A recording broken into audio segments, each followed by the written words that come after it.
The year is 2045. Earth, scarred by the remnants of the Great War, cautiously treads the path of a fragile peace. The echoes of battles fought and lives lost still linger in the air, a constant reminder of the fragility of humanity's triumph. Yet, beneath the surface of this guarded optimism, a new unease stirs. Whispers of alien encounters, of the vast and unknown, begin to ripple through the human collective. Jack Walker sits in his dimly lit apartment, his gaze fixed on the flickering blue glow of the city lights beyond his window. The familiar sights, once comforting, now feel alien, a stark contrast to the desolate landscapes of his war-torn memories. Jack, a retired veteran of the Great War, bears the weight of battles fought and losses suffered, a heavy cloak of grief draped over his once proud shoulders. His family, once the anchor of his existence, has been shattered by the war's brutal hand, leaving him with a gaping emptiness that no amount of time can mend. The news channels, ever hungry for a captivating narrative, broadcast the latest developments in space exploration, a new frontier that promised both wonder and potential threat. Images of colossal space stations, glittering testaments to human ingenuity, are juxtaposed with ominous pronouncements from leading astrophysicists, their warnings of the vast unknown echoing through the airwaves. Jack, a man who has seen the worst of humanity, remains skeptical. He has learned to distrust the promises of a brighter future, the siren songs of peace that often lead to a bloody abyss. He has seen the darkness within humanity, and he fears that the universe holds its own share of shadows. His phone rings, the shrill tone a stark intrusion into his silent contemplation. He glances at the screen. It's his old friend, Sarah, a woman who has walked beside him through the fires of war and the ashes of loss. Her voice, though tinged with a worried undercurrent, is a beacon of hope in his world of shadows. "Jack, they've detected something." Her words are clipped, urgent. "A massive fleet. They're calling it the Axion fleet." Jack feels a cold dread settle in his gut. He tries to brush it off, to dismiss it as another overblown news story, but the feeling of impending doom persists. Sarah, ever the pragmatist, informs him that the fleet is massive, unlike anything Earth has ever encountered. She speaks of their advanced technology, of the fear that courses through the hearts of the Global Council, and of the desperate need for a champion, a warrior who can stand against the looming threat. As Sarah's words fade, a chilling realization washes over Jack. He knows, deep within his weary soul, that he is the champion they seek. The legend of the ghost of the battlefield, whispered among the survivors of the Great War, the warrior who had single-handedly turned the tide of a lost battle, now rises from the shadows of his past. He hangs up the phone, the weight of the world pressing down on his shoulders. The echoes of war, once a constant reminder of his pain, now morph into a distorted call to duty. Jack knows he cannot ignore the summons, for he is Earth's last hope. His past, the burden he has carried for so long, might finally hold the key to saving his world. The news spread like wildfire, consuming every news channel, every social media platform, every corner of the globe. It began with a tremor, a ripple in the fabric of the cosmos, a distortion in the constellations picked up by the world's most advanced telescopes. Then, it was a whisper, a murmur on the wind, carried across light years to the ears of Earth's most vigilant listeners. And then, it was a roar. A monstrous roar that shook the very foundations of humanity's fragile optimism. It was the Axion fleet, an armada of gargantuan warships, each a city unto itself, dwarfing anything Earth had ever conceived. They arrived in the dead of night, their arrival heralded by a crimson glow that painted the sky, eclipsing the stars. The world watched with bated breath as the fleet, a colossal, multifaceted shadow, settled into orbit. Jack Walker, hunched over a worn-out chessboard, his wrinkled fingers tracing the familiar lines of the pieces, felt a chill crawl up his spine. This was no ordinary spectacle. This was a harbinger of destruction, a living, breathing testament to a power Earth had never encountered. The echoes of the war, etched deep within his memory, stirred within him, a chorus of forgotten terrors. The transmission from the Axion flagship was clear, its message echoing through every radio, every speaker, every device on Earth. The Axion Empire, a power that spanned galaxies, demanded recognition. They demanded compliance. Their words were a stark ultimatum. We have observed your species. You are strong, resilient, capable of great things. But you are also prone to conflict, to destructive tendencies. You must prove your worth. The Axion leader, a voice deep and ancient, spoke of an arena, a crucible of battle. Present your greatest warrior, the voice boomed. Your strongest champion. Let them fight to represent the human race. This will determine your fate. Choose wisely, for your continued existence hangs in the balance. The world held its breath. The Global Council convened in an emergency session, their faces etched with worry and fear, debated the ramifications of this unprecedented challenge.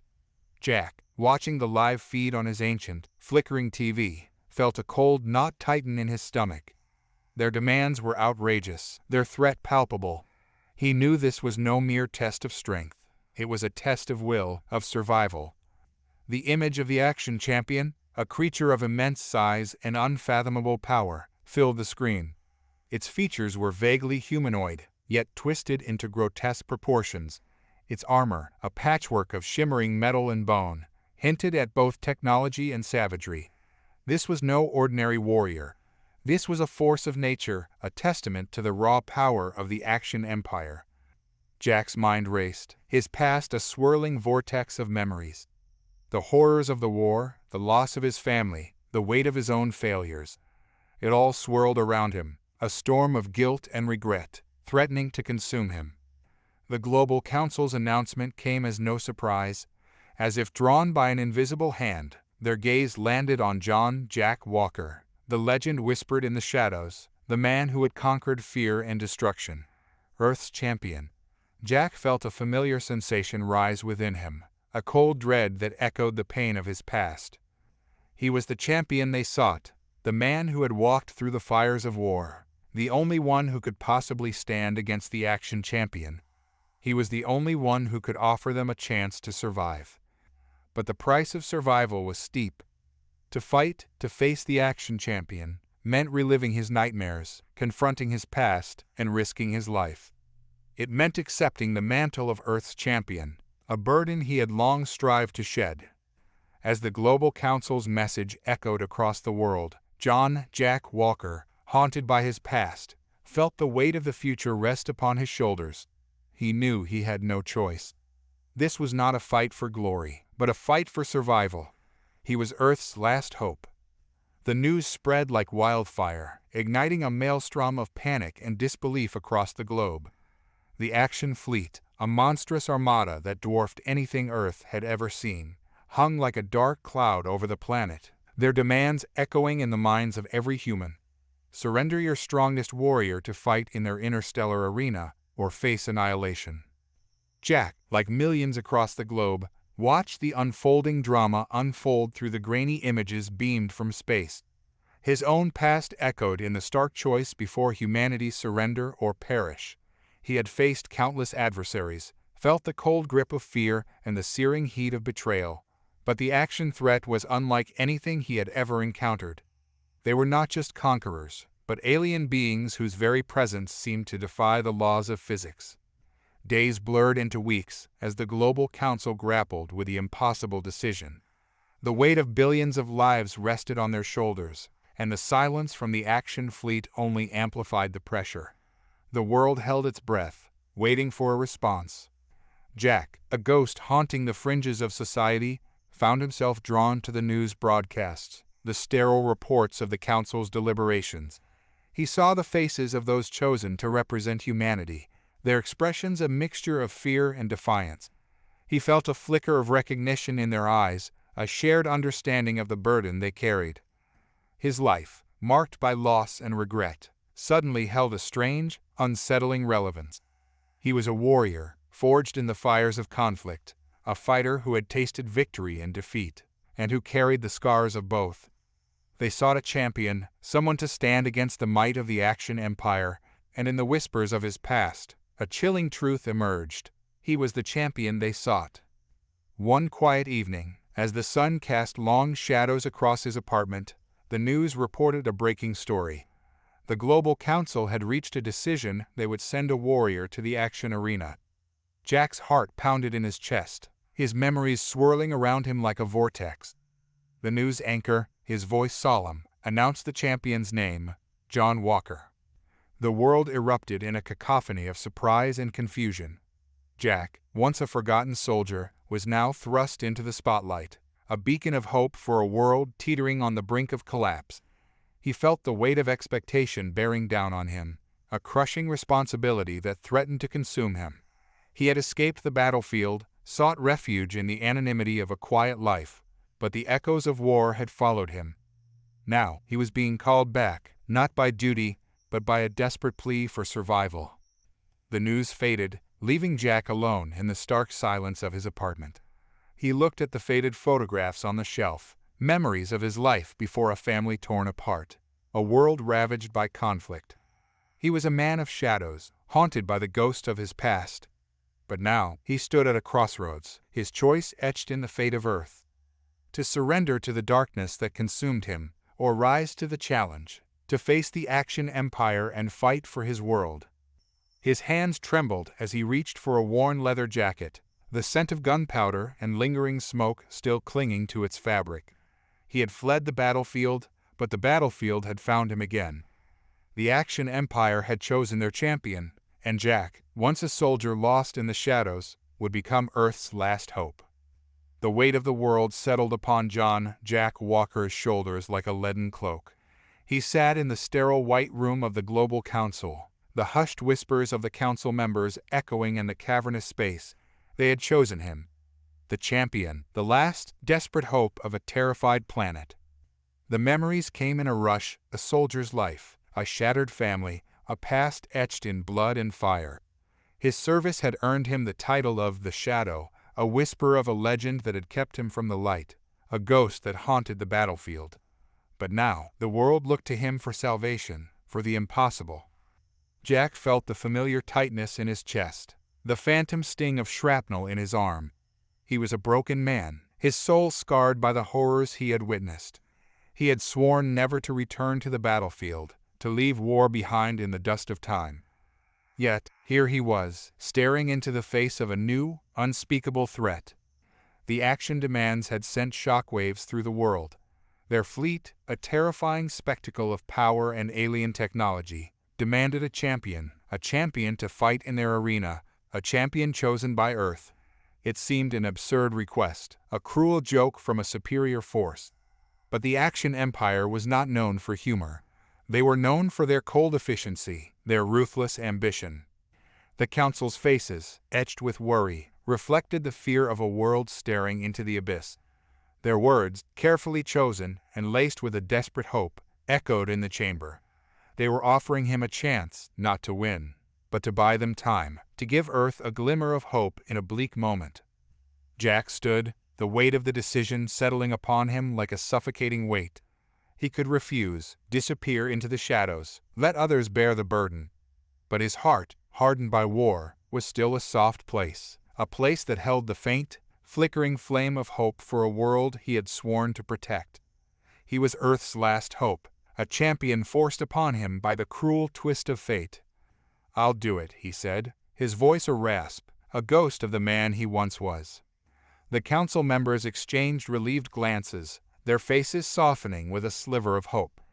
Their champion accepted the burden, a broken man stepping into the light, ready to face the unknown. His choice was made, but the path ahead was shrouded in shadows. A perilous journey awaited him, a journey through the vastness of space, a journey to the Axion arena, a journey into the heart of the unknown. He was Earth's last hope, and he would carry his burden into the darkness, even if it meant facing his own demons once more.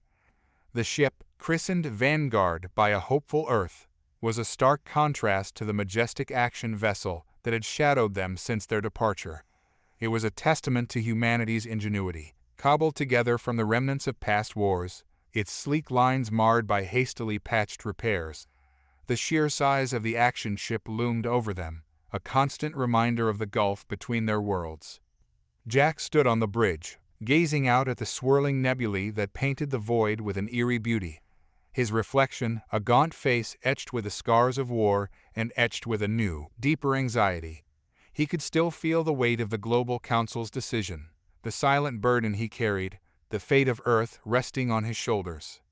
Captain Riley, a woman with eyes as sharp as the ship's sensors, approached him. "Earth is a speck in the rearview mirror, Jack. The action arena is still weeks away." "Weeks," he muttered, each word a stone in his chest. "And every day, every hour, they grow closer. They know what they're doing. They've been honing their skills, preparing for this. And we're just patching up a relic for a fight we're not even sure we can win." Riley placed a hand on his shoulder, her touch surprisingly comforting.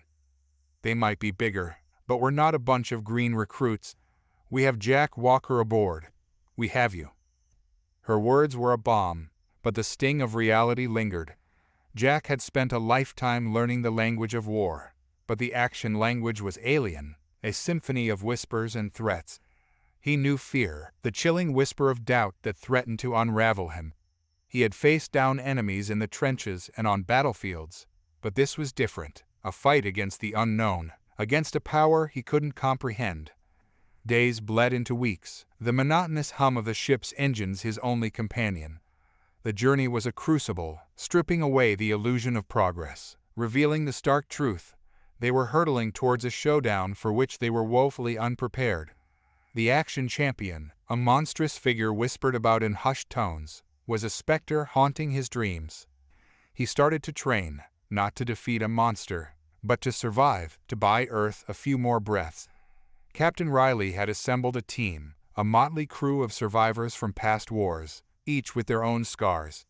They trained him in the ways of the action, studying their tactics, their weaponry, their savagery. The mentor assigned to him, a grizzled veteran named Hayes, was an enigma, reserved and haunted by his own battles. Yet, beneath the stoic facade, Jack saw a flicker of hope, a glimmer of defiance that resonated with his own. "Don't fight how they expect you to," Hayes said gruffly one day. "They think they know every trick, every weakness. They don't know Jack Walker." Jack stared at the battered helmet, the metal cold against his fingers.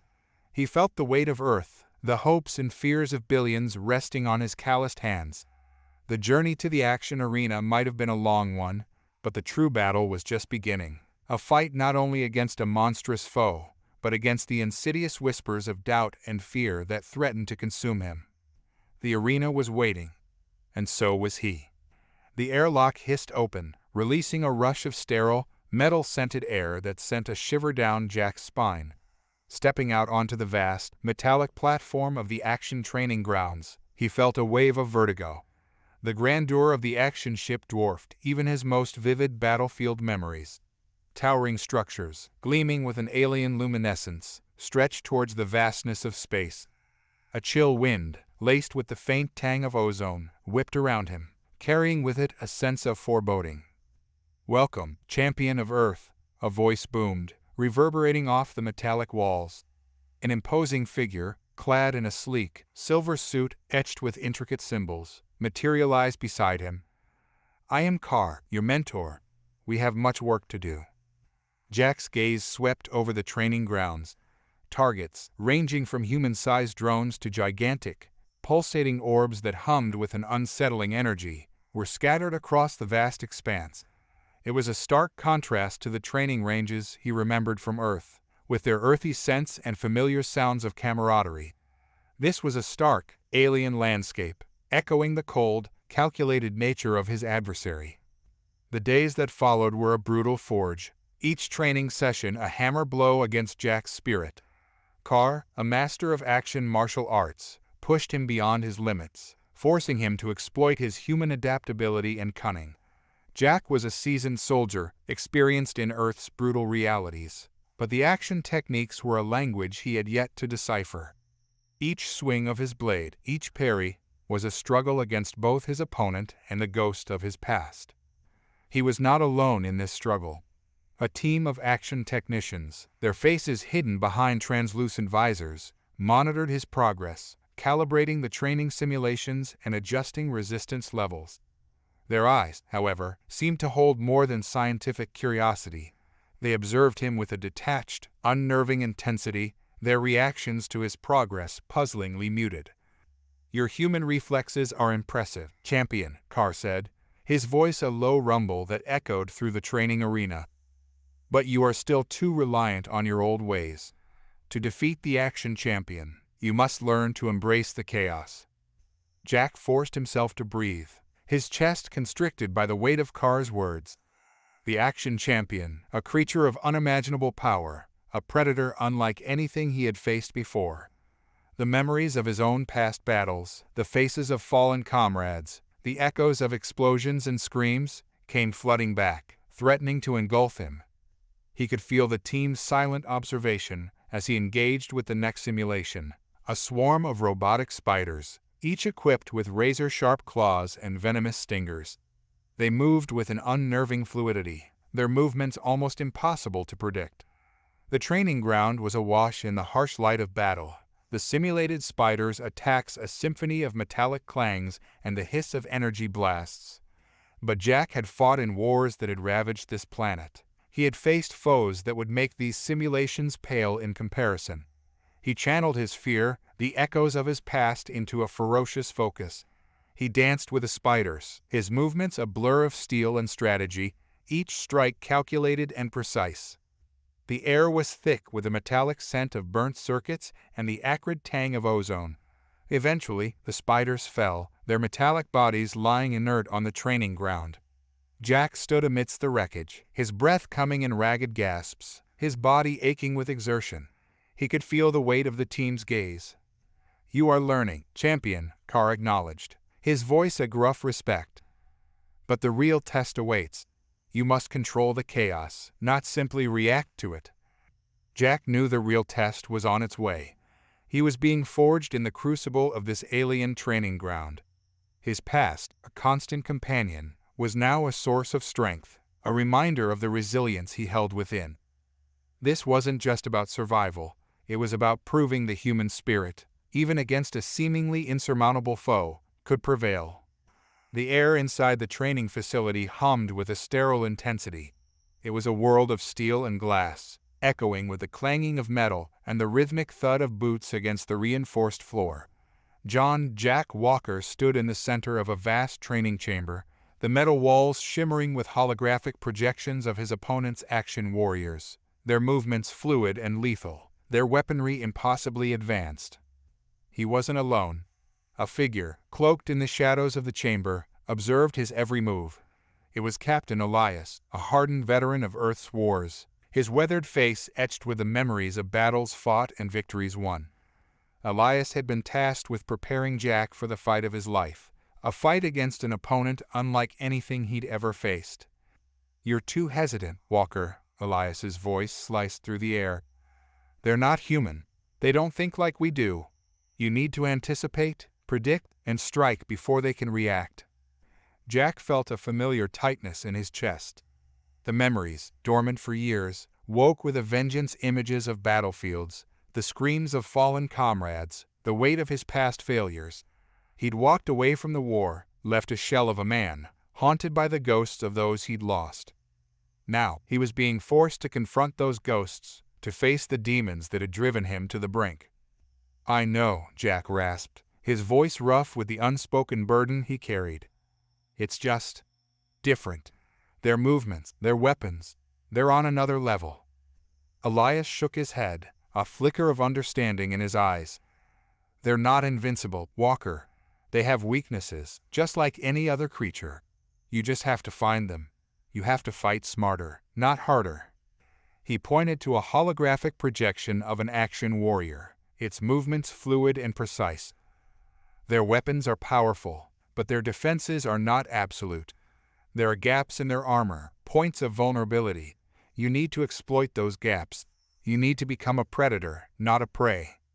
Jack focused on the image, his mind racing. He could see the faintest flicker in the warrior's movements, a suggestion of hesitation, a split-second moment of vulnerability. He closed his eyes, recalling years of training, the lessons of countless battles, the survival instincts honed by years of conflict. It was a different kind of combat, a different kind of enemy, but the core principles remained the same. He stepped out of the shadows, his movements more fluid, his gaze more focused. He began to move, his body a blur of motion as he weaved through the holographic projections, his movements mimicking, then countering, the Axion warrior's attacks. He was a ghost, a phantom, a force of nature unleashed. As the training session progressed, a quiet confidence began to grow in Jack's eyes. The fear, the hesitation, the echo of his past, they were still there, but they were fading, replaced by a fierce determination, a burning desire to survive, to protect his world from the threat that loomed on the horizon. "You're getting there, Walker," Elias said, his voice carrying a hint of approval. "You're starting to see them differently. You're starting to understand their rhythm, their weaknesses." Jack nodded, his body aching, his mind fatigued, but a flicker of hope burning bright within him. He wasn't just fighting for himself anymore. He was fighting for every human being on Earth, for every life that hung in the balance. He was fighting for the future, for a chance at peace, for a world where the memories of war were nothing more than fading echoes. The air within the training chamber crackled with tension.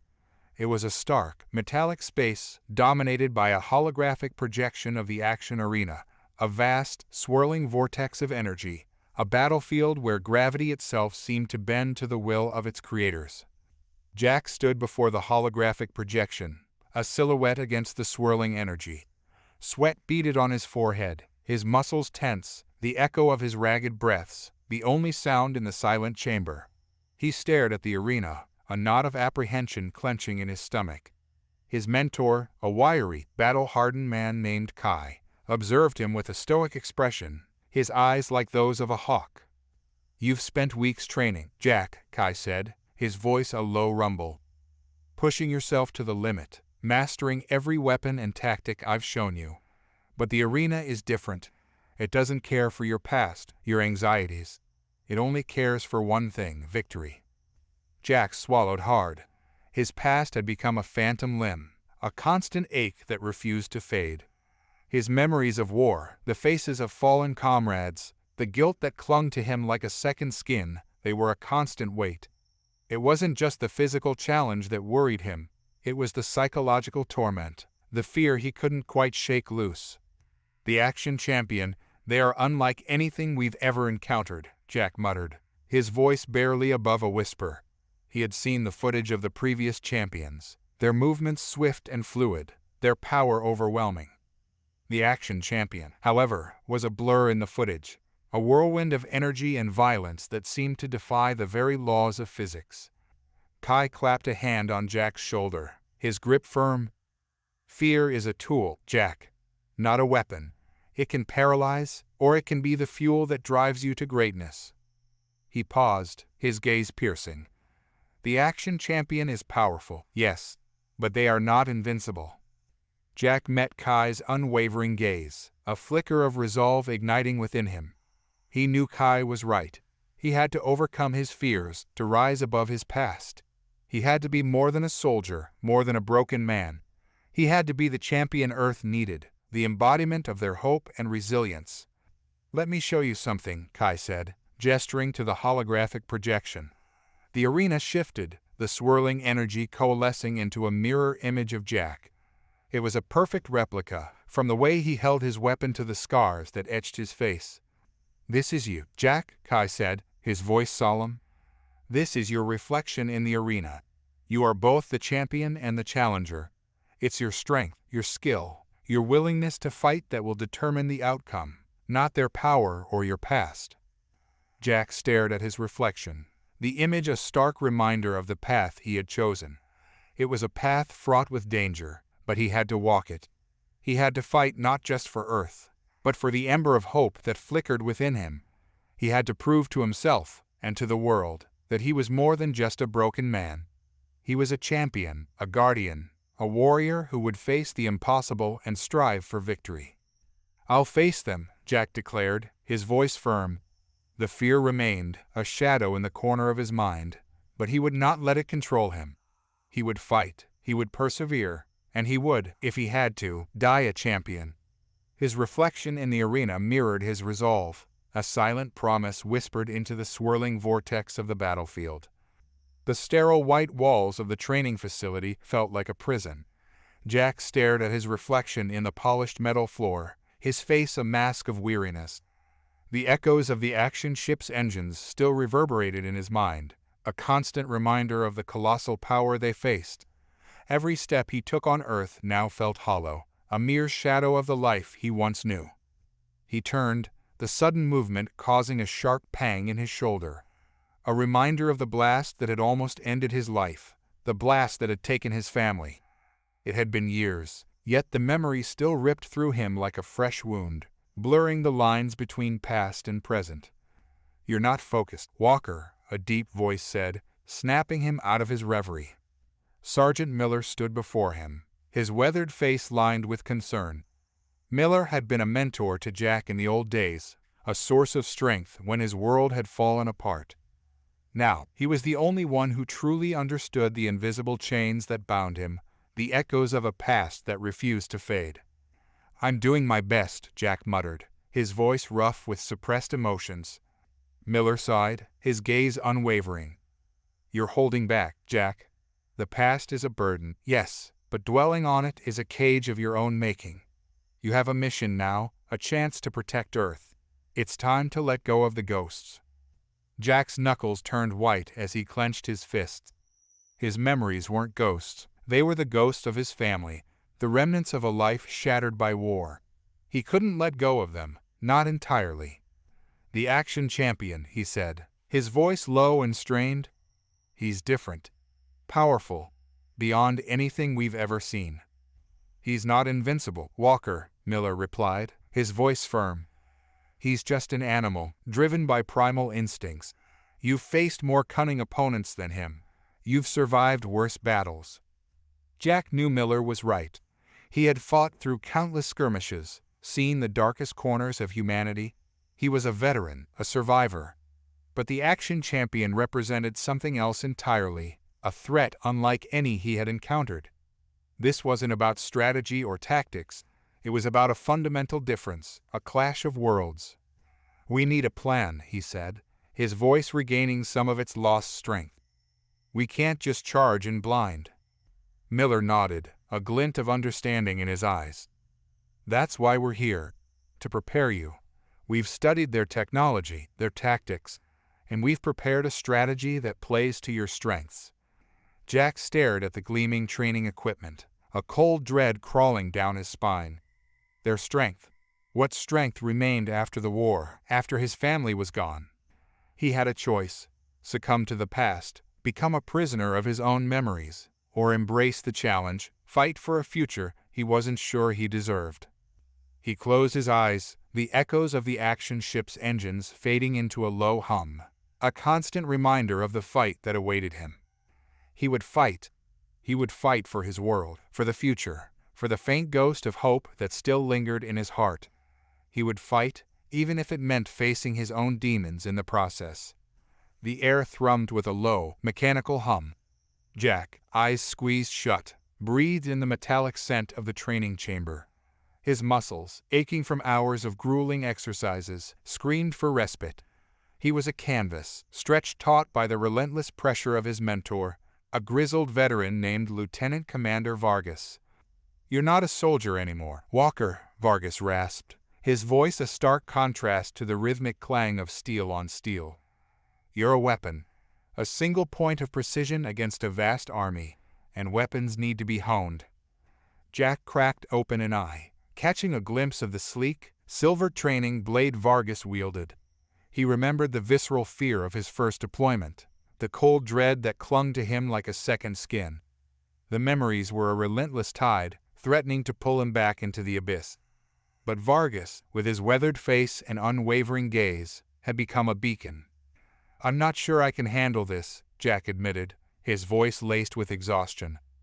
This isn't just about strength, it's about facing the ghosts of the past. I'm not sure I can win that battle."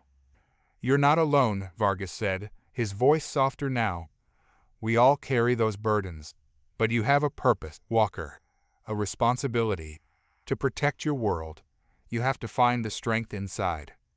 The training chamber was a brutal, unforgiving environment. It was designed to push Jack to his physical and mental limits. He sparred with holographic projections of the Axion champion, each session a harrowing dance of anticipation, parry, and counter. His opponent was an enigma, a swift, fluid creature with a terrifying grace. Its movements were a whirlwind of deadly precision, its attacks always one step ahead. Jack's mind raced, frantically trying to decipher the patterns, to find a weakness in the monstrously efficient being. Vargas, his eyes narrowed in concentration, guided him through the exercises. "You're not fighting a soldier," he explained. "You're facing a different kind of intelligence, a predator that thrives on chaos. You need to be unpredictable, to break their rhythm, to exploit their arrogance." One day, Jack stumbled. He felt the rage, the bitter taste of fear, rising within him. His movements became frantic, his blade weaving erratically as he lunged at the hologram. "Control, Walker," Vargas barked. "You're not fighting your demons here, you're fighting a champion. Use your anger, but don't let it consume you." A cold wave of clarity washed over Jack. His breath, ragged and shallow, steadied. He began to move with a newfound purpose, his movements fluid and precise. Every parry, every riposte, was measured, deliberate. The training chamber became his battlefield, the holographic opponent his unwilling adversary. And for the first time, Jack saw a flicker of doubt in the Axion champion's movements. It was a subtle shift, a momentary hesitation that hinted at vulnerability. He had found his opening, a chink in the creature's armor. "One last exercise," Vargas said, his voice a low rumble. "A final test." Jack felt his heart pounding within his chest, a primal drumbeat of anticipation. He knew, with chilling certainty, that this wasn't just a preparation for the arena. This was a trial by fire, a crucible where his will would be forged. The training chamber hummed, and the hologram of the Axion champion flickered into existence. It was the final test, the final step before the ultimate fight, and Jack knew, with a cold certainty, that this was merely the beginning. The Axion arena loomed before them, a colossal structure of shimmering, alien metal that dwarfed any human construction. It was a stark monument to the Axion Empire's power and ambition, a reminder of the chasm that separated Earth from this advanced civilization. A chill ran down Jack's spine as he surveyed the scene. He wasn't just facing an opponent, but a symbol of everything he'd been fighting against, a symbol of seemingly untouchable might. "Welcome, champion of Earth," boomed a voice from the platform above, amplified by speakers that reverberated across the vast arena. It was the Axion general, his words dripping with a patronizing disdain that grated on Jack's nerves. "You stand before the greatest proving ground in the galaxy, a place where strength and strategy are tested, a place where only the strongest survive." Jack, standing alongside his mentor, felt a flicker of defiance ignite within him. He wouldn't bow to their arrogance. He'd fought his way out of far worse situations. His mentor, a wizened veteran with eyes that held the wisdom of countless battles, gave him a reassuring nod. "Remember your training, Jack. Stay focused. Do not let their theatrics distract you from your mission." As they entered the arena, the air grew heavy with an unfamiliar tension. The arena was a vast, circular structure, its floor a complex network of metal walkways, ramps, and platforms. The walls, shimmering with an array of unknown energy sources, pulsed with a low hum, creating an unsettling sense of anticipation. Jack felt his senses sharpen, his heart pounding a steady rhythm against his ribs. "The rules are simple," the general's voice echoed again. "Survive. Your opponent will be released shortly. May the odds be in your favor." The metal floor shuddered as a door at the far end of the arena opened, revealing a shadowy figure emerging into the arena's floodlights. Jack's breath caught in his throat. The Axion champion was a grotesque creature, a twisted amalgamation of flesh and metal. It moved with unsettling grace, its every movement radiating an aura of lethal power. Its eyes, glowing with a malevolent intensity, locked onto Jack, and a low growl, amplified by the arena's speakers, resonated through the structure. The Axion champion, a creature born from the dark recesses of the Axion Empire's genetic experiments, was a walking nightmare. Its body, a grotesque fusion of flesh and metal, was a testament to their warped scientific ambitions. The stench of ozone and decay permeated the air as the creature moved, its metallic limbs clicking against the metal floor. "This is the beast you face, champion of Earth," the general boomed, his voice a hollow echo in the cavernous arena. "A creature of unparalleled strength, a warrior of the highest caliber. I predict this match will be brief." Jack felt the weight of the entire planet pressing down on his shoulders. He wasn't just fighting for himself, or for Earth's future. He was fighting for the human spirit, for the right to exist in a universe that seemed to be determined to crush them. His gaze met the Axion champion's, a silent exchange of primal energy. No words were needed. The battle had begun. Suddenly, the Axion champion lunged, its metallic claws ripping through the air, a blur of motion that seemed to defy the laws of physics. Jack, his senses sharpened by adrenaline, reacted instinctively. He leaped back, dodging the devastating attack by a hair's breadth, his heart hammering in his chest. This was a different kind of struggle, a dance of death, played out in a labyrinth of steel. The first round of the battle had begun, and Jack knew this was only the beginning. The Axion arena, this grim stage, had become his proving ground. He would fight, he would survive, and he would remind the Axion Empire of the strength, the resilience, the unyielding spirit that made Earth, and its champion, truly formidable. The arena hummed with a chilling silence, the air thick with anticipation. The enormous, obsidian structure loomed above, its metallic surface reflecting the cold glow of the twin suns. Jack, clad in his custom-designed battle suit, stood in the center of the platform, the silence pressing down on him like a physical weight. He hadn't felt this vulnerable since the day his unit had been ambushed in the highlands of Afghanistan. Back then, the fear had been tangible, a cold sweat breaking out on his skin. Here, in the heart of the Axion domain, the fear was more insidious, a creeping dread that gnawed at his sanity. He looked up at the towering, multifaceted wall that encircled the arena. It was a screen, displaying a mosaic of faces, a sea of eyes watching him with silent judgment. Earth, watching him. The Axion, watching him. The mentor's voice echoed in his mind, a steady counterpoint to the mounting panic. "Remember your training, Jack. The Axion champion is not an invincible god. She is a creature of flesh and bone, with weaknesses just like any other." He tried to breathe.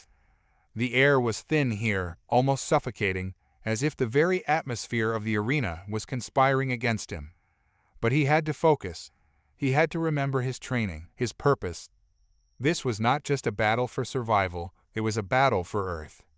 The platform vibrated, a low rumble that seemed to shake the very foundation of the arena. That tremor was the precursor to his opponent's arrival, the Axion champion. A wave of nervous excitement rippled through the watching crowd, their whispers and murmurs fading into a low, guttural roar as a colossal shadow engulfed the platform. The Axion champion emerged, casting a long, menacing shadow that seemed to crawl across the metallic floor. It was a creature of nightmare, its form shifting and morphing in the flickering lights, its movements unpredictable and fluid. One moment it was a hulking, bipedal figure, the next a slithering, serpentine beast. Its eyes glowed with an unnatural, emerald light, and its skin pulsed with a sickly, iridescent shimmer. Jack fought back a wave of nausea. His training had prepared him for the technological marvels of the Axion, for their ships and weapons, but nothing could have prepared him for this. This was not just an opponent, it was a symbol of the Axion Empire, a creature built for war, a creature designed to terrorize. But terror would not save him. It was time to embrace the fear, to use it as fuel. This creature was not invincible. It could be defeated, just as every other enemy he had faced. He had to find its weakness, to exploit its strengths. He took a deep breath, his mind racing, searching for a strategy. He had to be quick, he had to be cunning. He didn't have the luxury of time. This was a dance of shadows, a game of life and death, with the fate of Earth hanging in the balance. The air inside the training chamber hung thick with the scent of sweat and ozone. Jack, his body slick with exertion, slumped against the training dummy, breathing heavily. His knuckles were raw, his muscles screamed in protest, and the familiar phantom pain of war echoed in his limbs. But the pain, the exhaustion, was a welcome respite from the relentless mental battle he waged against himself. His mentor, a wiry man with eyes that held the wisdom of countless battles, placed a hand on Jack's shoulder. "You're pushing yourself too hard, Walker. Rest is just as important as training. You need to be clear-headed for the arena." Jack nodded, his gaze fixed on the training dummy, its metal face scarred with the marks of his relentless assault. "It's not the physical I'm worried about, Sergeant. It's the other part. The part that whispers in the darkness, the memories that rise like ghosts." The sergeant's voice was soft, understanding. "We all carry those burdens, Walker, but you must learn to set them aside. In the arena, emotions are your enemy." Jack's throat tightened. The sergeant was right. In the arena, he couldn't afford to let his past seep into his actions, his decisions. He had to be cold, pragmatic, a weapon honed to its sharpest edge. But how could he shut out the memories of the war, the faces of the fallen, the guilt that gnawed at his soul? "I've been studying the Axion champion," Jack said, his voice rough. "They seem invincible, but there has to be a weakness, a flaw." The sergeant smiled, a knowing glint in his eye. "There are no invincible beings, Walker. Only those who haven't found their weakness yet. You'll find it. You have to." The next few days passed in a blur of grueling training, endless simulations, and tactical briefings. The Axion champion, a hulking figure shrouded in a swirling, bioluminescent aura, dominated their every analysis. Its movements were fluid, graceful even, despite its immense size. Its attacks were precise, brutal, leaving no room for error. One evening, Jack found himself alone in the training chamber, replaying the simulations in his mind. He studied the champion's movements, looking for a pattern, a weakness.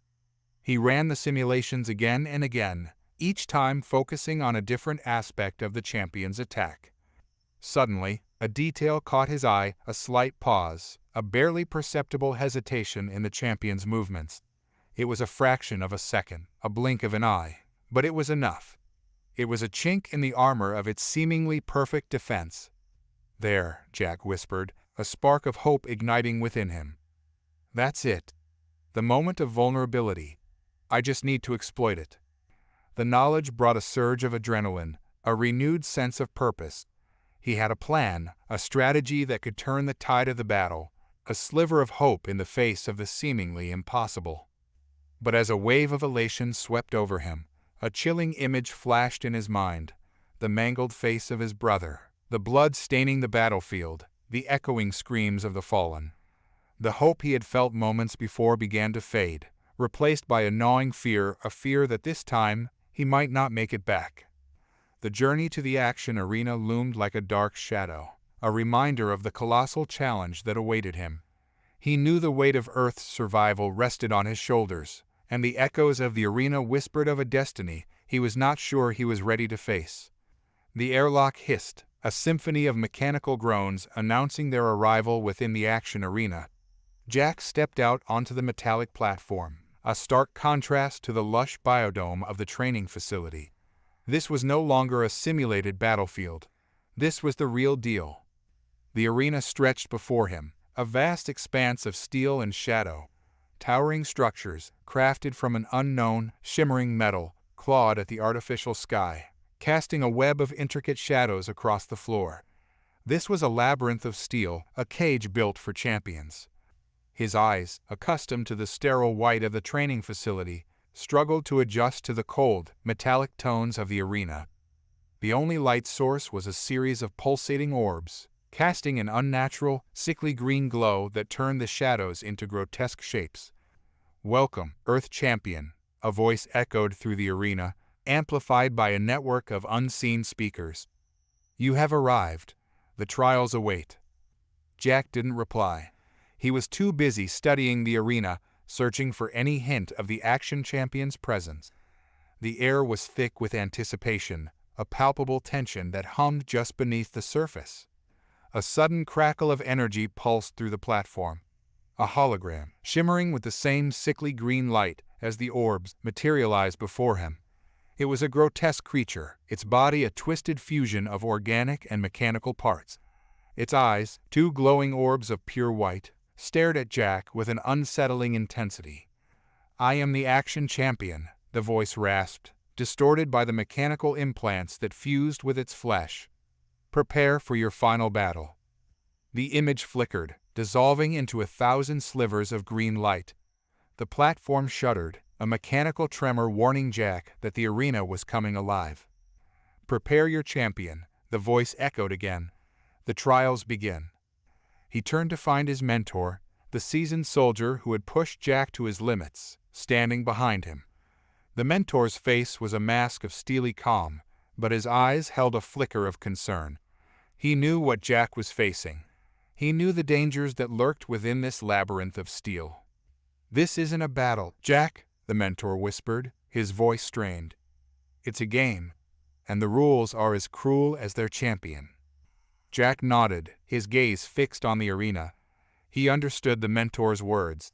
This was not a straightforward fight. This was a dance of death, a series of trials designed to break his spirit, test his limits, and drive him to his breaking point. He felt the familiar cold grip of fear constricting his chest, the echoes of his past haunting him. But something deep within him, something he hadn't felt since the war, a flicker of defiance, ignited. He wasn't going to let his fears control him. He wasn't going to let the Axion champion break him. He would fight. He would survive. He would protect Earth. He took a deep breath, the metallic scent of the arena filling his lungs. He glanced at the mentor, their eyes meeting in a silent understanding. This was it. The final test. He had to win. "Let the games begin," Jack said, his voice firm despite the tremor in his gut. The arena, a labyrinth of steel, was ready to devour him, and he was ready to fight. The Axion vessel hummed with a chilling silence. Jack stood on the observation deck, staring out at the colossal structure that loomed ahead the Axion arena. It was a monument to alien engineering, a vast, obsidian sphere suspended in the void, its surface shimmering with an unsettling luminescence. He could feel the weight of 1,000 eyes upon his back, the combined gaze of the Axion crew and the billions watching from Earth. They were all counting on him. His heart hammered against his ribs, a frantic drumbeat against the symphony of silence in the vessel. "It's beautiful, isn't it?" a voice said, a quiet murmur that cut through the stillness. Jack turned to face the source of the voice, his mentor, a wizened veteran named Anya. She stood beside him, her face etched with a stoic calmness that he envied. Her eyes, however, held a flicker of unease, reflecting his own apprehension. "It's terrifying," Jack replied, his voice rough with emotion, "like a predator waiting to devour us." Anya smiled, a faint, sad curve of her lips. "There's terror in the unknown, Jack, but there's also beauty. This is a testament to a different kind of intelligence, a different kind of strength." He nodded, trying to absorb her words, but his mind was adrift, replaying the image of the Axion champion. A creature of chiseled metal and pulsating energy, its form shifting and swirling in a display of alien power. A being beyond comprehension, designed for warfare. "Are you ready?" Anya asked, her voice firm, a stark contrast to the turmoil within him. "Ready?" Jack echoed, the word feeling hollow in his mouth. He had trained relentlessly, pushed himself to the brink of exhaustion, but the feeling of readiness eluded him. He could only offer a hesitant nod. Anya placed a hand on his shoulder, a gesture of comfort that did little to alleviate the churning in his stomach. "Just remember this, Jack. You're not alone. We're with you every step of the way." As the Axion vessel docked with the arena, Jack felt a wave of nausea wash over him. He took a deep breath, trying to steady his nerves, but the air felt heavy, thick with the anticipation of the impending battle. The airlock hissed open, and the chilling embrace of the vacuum enveloped him. He stepped out onto the platform, the vast, obsidian sphere rising above him, an imposing presence that dwarfed everything. The air shimmered with a faint blue glow, creating an ethereal atmosphere that felt both alluring and threatening. As he descended into the arena, a sense of disorientation washed over him. The air was thick with a strange, metallic scent, a subtle reminder of the alien nature of this place. The platform hummed with energy, the sounds of machinery and the whispers of alien voices swirling around him. He felt like a lone traveler lost in a labyrinth beyond understanding. Anya followed close behind, her hand resting on the hilt of her weapon, her gaze scanning the surroundings. She had been in these arenas before, and her calm demeanor was a beacon of reassurance in this unsettling environment. The entrance to the arena was a massive portal, pulsing with energy and bathed in a sickly green light. The air crackled with anticipation, a palpable energy that sent shivers down Jack's spine. He could feel the weight of the universe pressing down on him, the expectations of his world resting on his shoulders. As he stepped through the portal, the world dissolved into a swirling vortex of light and sound. And then he was there, in the heart of the Axion arena. The ground vibrated, a pulsating rhythm that echoed in his bones. The air was heavy with tension, the scent of ozone, and the faint hint of burning metal. And across the arena, he saw his opponent, the Axion champion, a terrifying figure that seemed to defy the laws of physics. Its form was fluid, a swirling mass of metal and energy. Its eyes glowed with an eerie, pulsating light, and from its core, a constant hum resonated, a symphony of power that sent shivers down his spine. Jack took a deep breath, his gaze locking with the creature's. This was it. The moment he had been training for, the moment he had been dreading. He had no idea what to expect, no way of knowing what this creature was capable of. But one thing was certain. He had to win. For his family, for his friend, for his world. He had to prove that the human spirit, the spirit of resilience and ingenuity, could overcome even the most formidable of threats. The battle had begun. The air crackled with anticipation. The Axion champion, a towering, skeletal figure cloaked in shimmering, obsidian armor, stood stoic at the center of the arena. Its eyes, two glowing, emerald orbs, seemed to pierce through Jack's defenses, reading his every move, every emotion. Jack, battered and bruised, stood his ground. His suit, once gleaming white, was now marred with scorches and tears, reflecting the brutal fight that had consumed them. He felt the ache in his battered shoulder, a reminder of the champion's relentless assault. His breathing was ragged, punctuated by the thundering heartbeat in his chest. It was a fight unlike any he had ever experienced. The champion moved with a speed that defied gravity, its attacks a symphony of deadly precision. Jack, relying on his years of combat experience, had managed to survive, but at a cost. He was weary, his reserves of strength dwindling.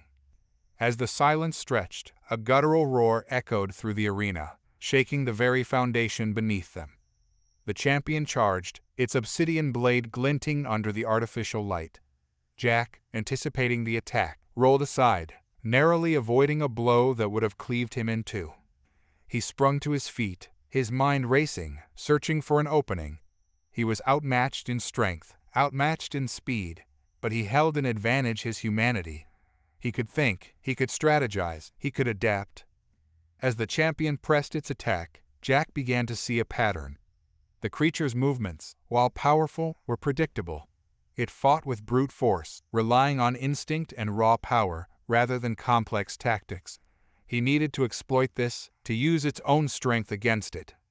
Remembering his time as a young soldier, the countless hours spent analyzing enemy patterns, he saw a glimmer of hope. He needed to create a vulnerability, a weakness that the champion would be forced to exploit. "It fights with brute force," he whispered to himself, his voice distorted by the calms in his helmet. "It needs to be tricked into a predictable attack." He remembered a strategy he had learned from his mentor, a man who had taught him to think beyond the battlefield, to see the bigger picture. It was a calculated risk, a gamble with his life, but it was his only chance. A plan began to form in his mind. He needed to bait the creature, lure it into a specific attack, and then exploit the opening it would create. The champion lunged again, its obsidian blade aimed at his torso. Jack, anticipating the move, shifted his weight, allowing the blade to pass harmlessly by. He was playing a dangerous game, but he had to stay ahead of the beast, control the pace of the battle. "Now," he whispered, his heart pounding in his chest. He launched into a counterattack, a flurry of punches and kicks that forced the champion to step back. It was a distraction, a necessary tactic to lure it into his trap. As the champion recoiled, its eyes focused on Jack, its emerald orbs burning with rage. It roared again, a sound that shook the very core of the arena, and charged. Jack knew this was his chance. He leapt back, baiting the creature into a powerful overhead swing. The blade, aimed at his head, missed its target as Jack, with a sudden twist of his body, rolled beneath the creature's arm. In that moment, he saw his opportunity. He was vulnerable, exposed, yet he had created the opening he needed. He took a chance, a calculated risk that could cost him his life. He hurled his arm forward, aiming for the champion's chest, a blow targeted at its weakest point. The impact echoed through the arena. The champion staggered, the emerald lights in its eyes flickering. It roared in pain, its skeletal form momentarily faltering. The action arena was a labyrinth of steel and shadow, a brutal ballet floor where life and death intertwined in a macabre dance. Jack, sweat slicking his skin, watched his opponent, the action champion, move with unnerving grace. Its form, a monstrous amalgamation of chitinous armor and razor-sharp blades, was both beautiful and terrifying. The champion moved with a deliberate, almost predatory grace. Each step was calculated, each movement a subtle threat. Jack knew he couldn't afford to let his mind wander. This wasn't a battle of brute force. It was a contest of intellect, strategy, and the sheer will to survive. The arena was alive with a symphony of mechanical hums and the soft hiss of pressurized air. The crowd, a mix of action dignitaries and Earth delegates, sat in silent anticipation. Jack could feel their gazes, 1,000 pairs of eyes judging him, their hopes and fears writing on his every move. He had spent weeks studying the champion's movements, analyzing their combat style, searching for weaknesses. Their agility was terrifying, their speed unmatched, but they relied on a predictable pattern, a dance of power that Jack could exploit. His mentor, the grizzled veteran who had trained him in the unforgiving crucible of war, had emphasized this: find the rhythm, Jack. Break the dance, and you break their spirit. Suddenly, the air crackled with energy. The champion lunged, a blur of steel and shadow. Jack, anticipating the move, dodged with practiced ease, the metallic hum of his own energy shield humming in response. He felt a cold thrill of adrenaline course through his veins as he countered, his blade a flash of silver against the champion's dark carapace. Their dance was a relentless whirlwind of clashing metal and blinding speed. Each parry was a victory, each blow a testament to their skill and courage. Jack felt the weight of his past, the echoes of countless battles, fueling his resolve. He was no longer the man shattered by war. He was a weapon forged in its fires. The arena pulsed with a raw energy, a chaotic symphony of light and shadow. It felt like a living entity, fueled by the clash of wills, the desperation of both sides.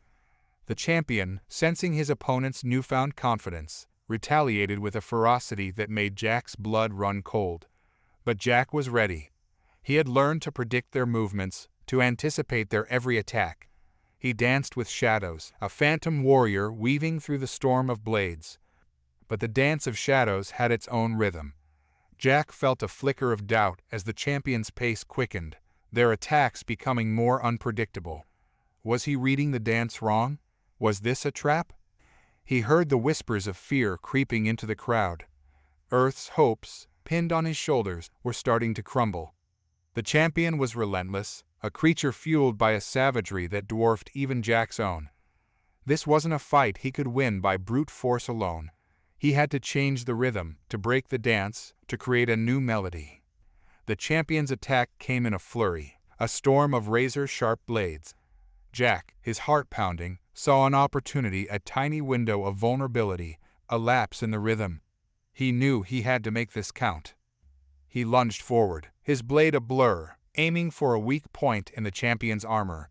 The crowd gasped, their hopes and fears hanging suspended in the air. This was it. This was their moment. The air crackled with anticipation. The arena, a vast, metallic amphitheater, pulsated with an energy that vibrated through the very core of Jack's being. He stood in the center of the circular platform, a lone figure against the backdrop of the colossal crowd, their voices a low, rumbling undercurrent to the approaching thunder of the battle. Across from him, bathed in the cold glow of the arena lights, was the Axion champion, a creature of nightmare. It was serpentine, a grotesque amalgamation of scales and bone, its body writhing with an unnatural grace. Its single eye, a crimson orb that seemed to pierce through Jack's very soul, radiated a chilling intensity. Jack knew from his mentors that the creature was not merely a biological marvel, but a culmination of Axion genetic engineering and advanced cybernetics. It was a weapon, a walking embodiment of the Empire's brutal efficiency. The air hummed as the champion launched its attack. Its movements were fluid, a blur of muscle and steel, its claws extended, glinting with a menacing sheen. Jack felt a surge of adrenaline, his training kicking in as he sidestepped the first strike, the wind from its passing claws whipping through his clothes. The arena lights, flickering in the wake of the champion's speed, cast shadows that danced around him, turning the platform into a chaotic, ever-shifting stage. He knew he couldn't afford to get caught in a brawl. He needed to outsmart his opponent, to use his knowledge of the arena's layout and his understanding of the champion's strengths and weaknesses. The key, he realized, was the champion's reliance on brute force. While it was a formidable predator, it seemed almost robotic in its movements, lacking the flexibility and intuition of a true warrior.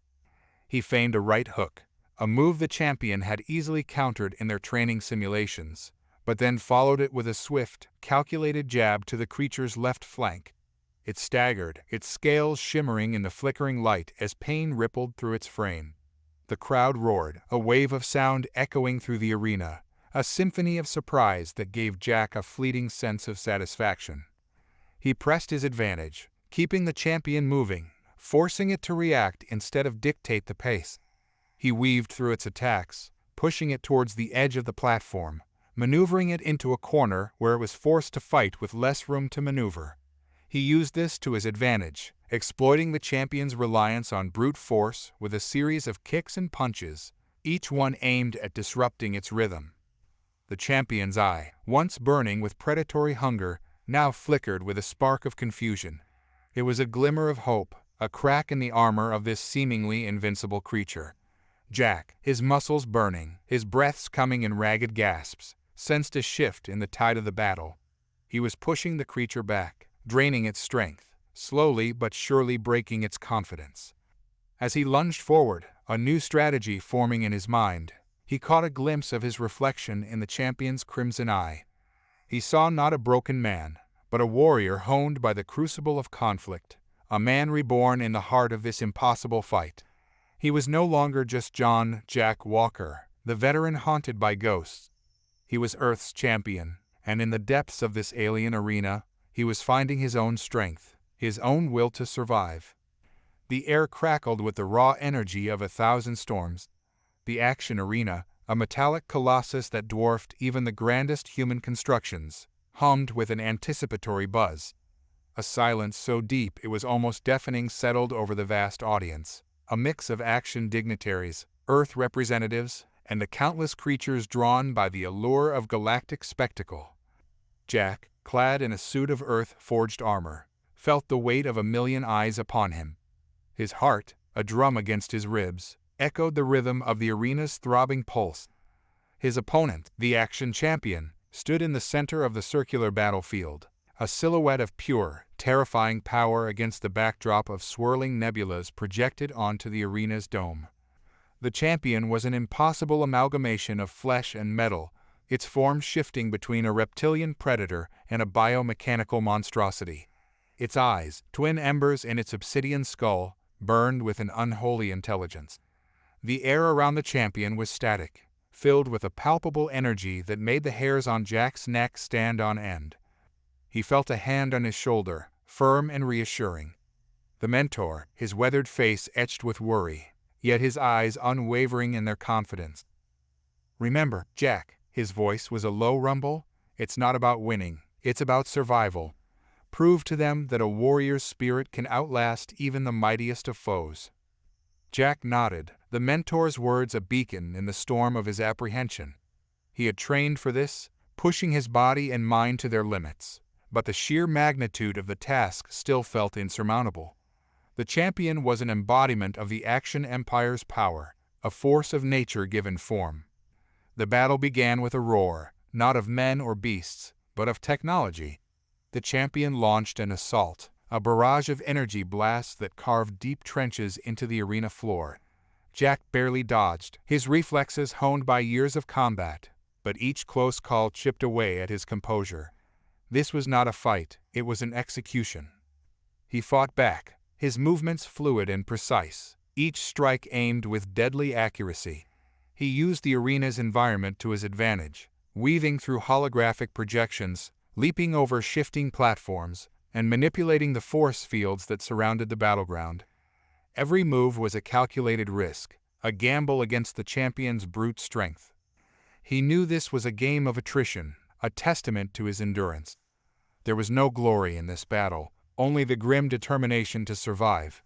Yet, within the chaos, he found a spark of hope. The champion's tactics, its movements, were predictable. It was a creature of immense power, but its intelligence seemed to falter when faced with unpredictable tactics. He saw a chance, a flicker of weakness. He threw himself into the void, his armor shimmering with energy as he channeled the arena's force fields. The champion, caught off guard by this new tactic, stumbled, its energy blasts scattering harmlessly. He surged forward, a blur of motion, his blade a whisper of death in the air. The audience gasped. The champion, seemingly invincible, was faltering. Jack's blade found its mark, a glancing blow to its metallic carapace. The champion roared, a sound like tearing metal, but the wound, though minor, was a blow to its pride. The tide of battle seemed to shift, the momentum tilting towards Jack. He had found the champion's vulnerability, a chink in its armor. But he knew this was only a reprieve, a momentary lapse in the champion's overwhelming strength. He had to press the advantage before it regrouped, a task that seemed as monumental as the arena itself. Each strike, every parry, was a testament to his will. Jack was not just fighting for his survival, he was fighting for his world, for the hope of a future where Earth could stand proud among the stars. But the true cost of that hope remained to be seen. The fight was far from over. The air crackled with static energy, the arena's artificial gravity straining against the raw power of the combatants.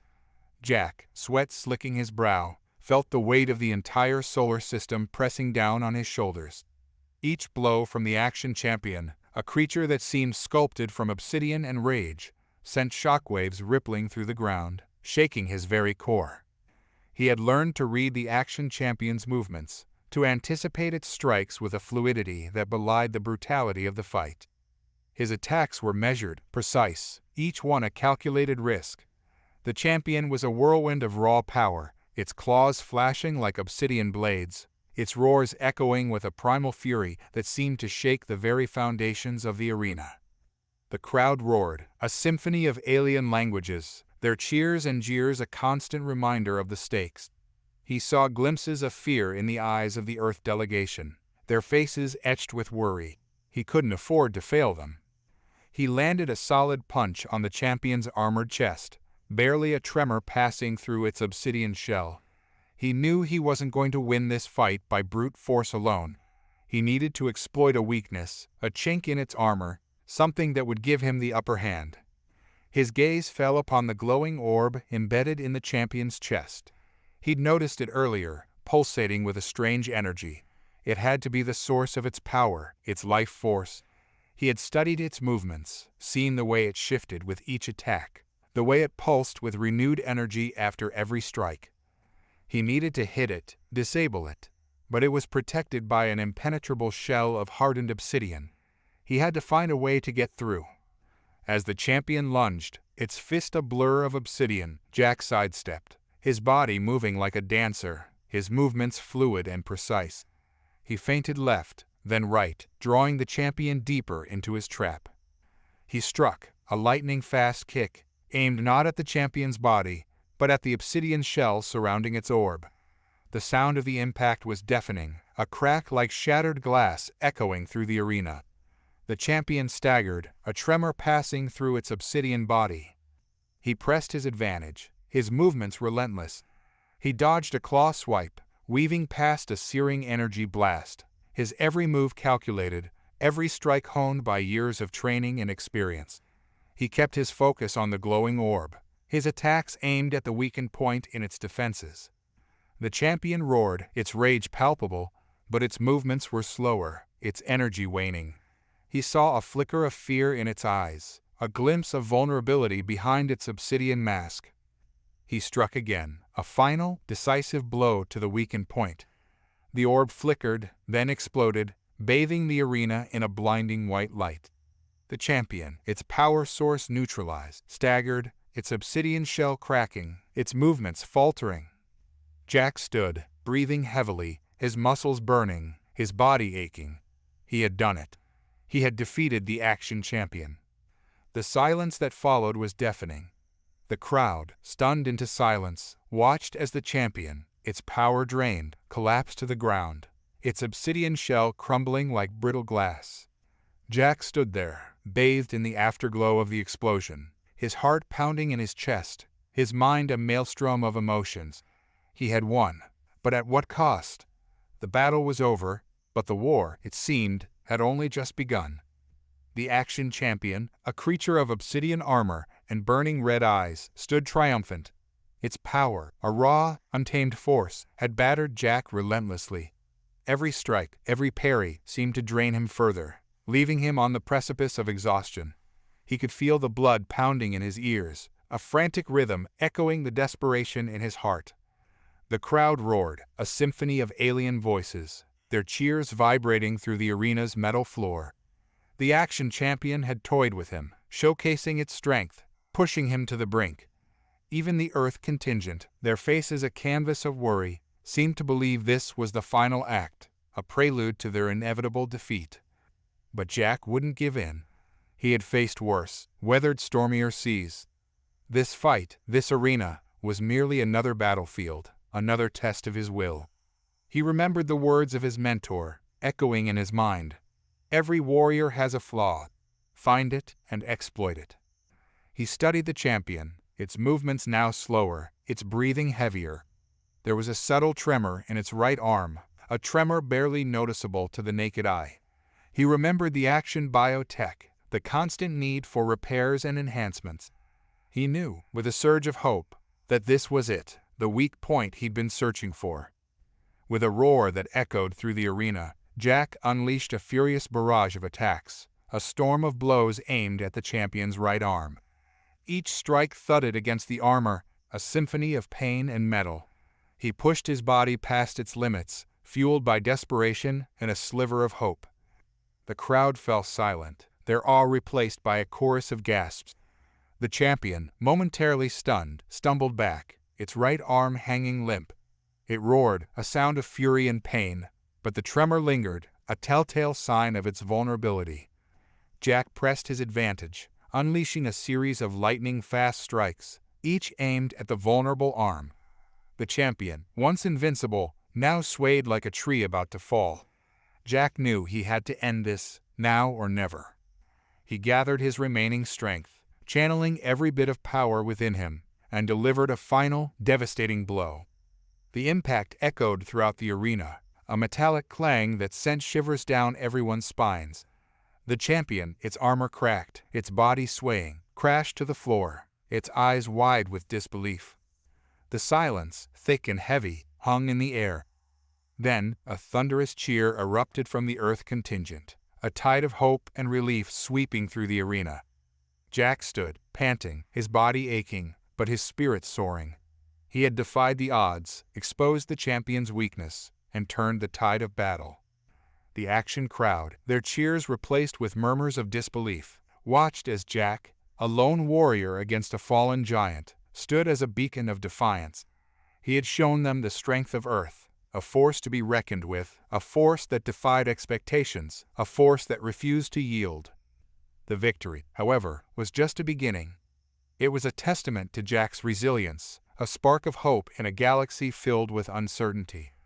But the fight for Earth's survival, was far from over. He had earned their respect, their fear, and their grudging admiration. But the true test, the test of his leadership, of his ability to unite his people and forge a path towards a peaceful future, was yet to come. The air in the arena crackled with anticipation. A dense, pulsating energy thrummed through the cavernous space, a palpable tension that vibrated in Jack's bones.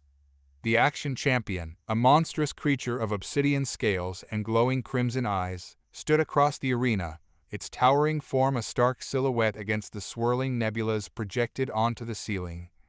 Jack, despite the fear tightening his chest, held his ground.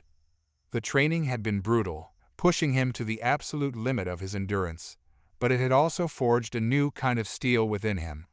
He was no longer the broken man who had left Earth. He was a weapon, honed and tempered by the crucible of despair. The first moments of the fight were a blur of chaotic movement. The Axion champion, a whirlwind of claws and teeth, attacked with brutal ferocity. Jack, drawing from his experience in countless battles, parried and dodged, his reflexes honed to a razor edge. Each strike he blocked, each dodge he executed, was a testament to the training that had brought him to this point. But the champion was relentless. Its attacks were relentless, a symphony of primal rage and calculated precision. It moved with an inhuman grace, its strength exceeding anything Jack had ever encountered. As the fight wore on, Jack started to feel the weight of the champion's power. He was losing ground, his movements becoming sluggish, his breaths ragged. The arena, once a stage for his defiance, felt like a cage. "There's no shame in admitting defeat, Earthling," a booming voice resonated through the arena. It was the Axion champion's voice, a low rumble that seemed to emanate from the very depths of the universe. "Yield, and your people will be spared." But Jack refused to yield. He had come too far, had pushed himself too hard, to give up now. He remembered the faces of his people, the hope in their eyes, the burden he carried for them. He wouldn't let them down. He closed his eyes for a moment, seeking clarity in the whirlwind of the fight. He needed a new plan, a way to turn the tide. His gaze fell to the holographic map of the arena, the information projected onto his visor. There, amidst the swirling nebulae, he saw a small, almost insignificant detail, a swirling vortex of energy unlike any other he had seen. A chance. He took a deep breath, the adrenaline coursing through his veins. It was a gamble, a risky maneuver, but it was his only hope. He launched himself forward, dodging the champion's next attack, and with a burst of energy, propelled himself towards the vortex, a calculated risk, a gamble he had to take. The vortex pulsed, its energy swirling around him, its power almost tangible. He felt a strange connection, a resonance with its chaotic energy. It was unlike anything he had ever experienced, a feeling of pure, raw power. The champion, sensing the shift in the energy, turned, its eyes narrowing with a predatory curiosity. It moved towards the vortex, its steps heavy and deliberate. Jack knew he had to act quickly. He focused his energy, channeling it through the vortex, harnessing its chaotic power. He felt a surge of energy, a force that seemed to flow through him, giving him a new strength, a new sense of purpose. Jack turned to face the champion, the vortex pulsing and swirling behind him. The champion had stopped, its head tilted, studying him with a newfound respect. The air crackled with anticipation, the whole arena holding its breath. Jack felt a surge of confidence. He was no longer the Earthling, the underdog. He was the champion, empowered by the very energy that flowed through the arena. The next move would decide everything. He was ready. The air hung heavy with tension. The Axion champion, a hulking, reptilian figure with skin like polished obsidian, surveyed the arena with predatory eyes. Its body hummed with an unnatural energy, a constant reminder of its overwhelming power. Jack, standing across the vast expanse of the arena, felt a tremor of fear ripple through him. He had trained for months, pushing his body and mind to the limit. Yet, facing this creature, he knew he was still the underdog. The Axion champion was a walking embodiment of the Axion Empire's might, a master of weaponry and tactics, a being seemingly immune to pain. Jack's gaze, however, was not solely focused on the champion. He scanned the intricate network of energy conduits that crisscrossed the arena, understanding their purpose. He had learned from the Axion manuals, stolen from a captured ship, that these conduits not only powered the arena, but could also be used to manipulate the environment, creating force fields, manipulating gravity, even generating devastating energy blasts. It wasn't raw power that would win him this fight. It was strategy. It was understanding the limitations of his opponent and exploiting the weaknesses in the arena itself. The Axion champion, sensing his focus, let out a guttural roar, shattering the silence. The sound reverberated through the arena, sending a jolt of adrenaline through Jack. He felt the tremor of the ground as the champion moved, its feet leaving no trace in the shimmering energy field that covered the arena floor. "This is it, Jack," whispered his mentor, whose voice crackled through the communicator hidden within his armor. "You've come too far to back down now. Remember your training. Use the arena to your advantage." Jack nodded, his heart pounding. He knew he couldn't win by brute force. He had to be clever. He had to think like the Axion champion, anticipate its moves, and use the arena to his advantage. The first move was a calculated gamble. He charged, not straight at the champion, but towards a specific point in the arena where two energy conduits converged, a point of vulnerability he had discovered in his studies. He knew the champion would be expecting a direct assault, and he intended to exploit that expectation. As the champion moved to intercept him, Jack threw himself to the ground, narrowly dodging a blast of energy that ripped through the air where he had been moments before. He rolled, his body a blur of motion, and slammed his fist against the energy conduit, disrupting the flow of power. The energy field rippled, momentarily weakened. The champion, caught off guard, staggered, its focus momentarily shattered. Jack seized the opportunity. He leaped to his feet, his muscles burning with exertion, and charged towards the champion, his blade glinting in the artificial light. The champion roared again, its anger palpable. But Jack, fueled by adrenaline and a sudden burst of confidence, was undeterred. He struck, his blade finding a small gap in the champion's defenses, drawing a gasp from the Axion spectators. The crowd, used to seeing their champion dominate, were suddenly unsure. He knew he couldn't maintain this momentum. The champion would recover, and this brief window of opportunity wouldn't last. But he had planted the seed of doubt. The Axion champion was no longer the unstoppable force it seemed. Jack, the small human, had managed to strike a blow, and this first taste of victory fueled his determination. He knew the fight was far from over. But as the champion recovered, he was no longer just defending himself. He was playing a game, a dangerous game that required cunning and intellect as much as brute force. And for the first time, he believed he could win. The air crackled with anticipation. Even the Axion crowd, usually stoic and detached, seemed to hold their breath. The arena, a swirling vortex of energy and holographic projections, pulsed with the rhythm of the battle. Jack, battered and bruised, his armor dented and scorched, stood facing his opponent. The Axion champion, a creature of writhing shadows and crackling energy, was a force of nature. Its movements were unpredictable, its attacks a flurry of blinding speed and raw power. Jack had fought with a ferocity he hadn't known he possessed, but the champion was relentless. He'd spent weeks studying the champion, memorizing its patterns, anticipating its strikes. But now, in the heat of battle, every calculated move felt like a gamble. He parried a blow with his energy shield, the shock waves sending tremors through his body. He knew he couldn't sustain this pace. His stamina was dwindling, his muscles burning with exhaustion. His thoughts darted back to his mentor, his voice echoing in his mind. "Find the weakness, Jack. There's always a weakness." He searched, desperate for a chink in the creature's armor, a moment of vulnerability.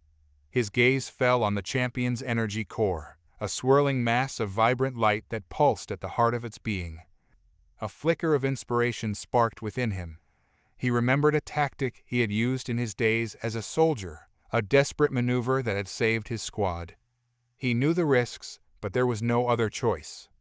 With a roar that shook the arena, Jack unleashed a wave of concentrated energy, a burst of raw power that pushed the champion back.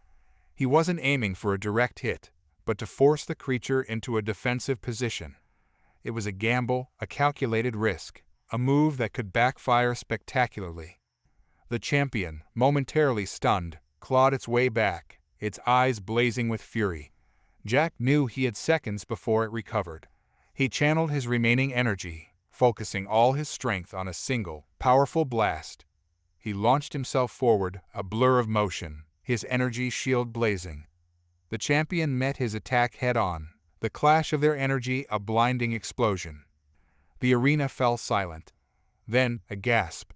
The champion, its energy core flickering with fading light, stumbled back.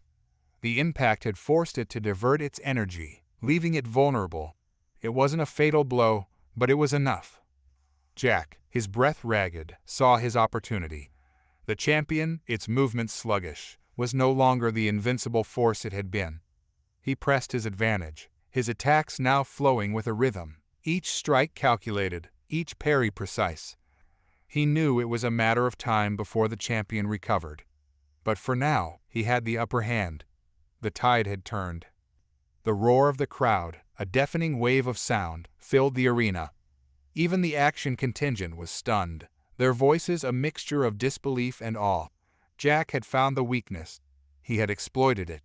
And in doing so, he had ignited a spark of hope that echoed throughout the universe.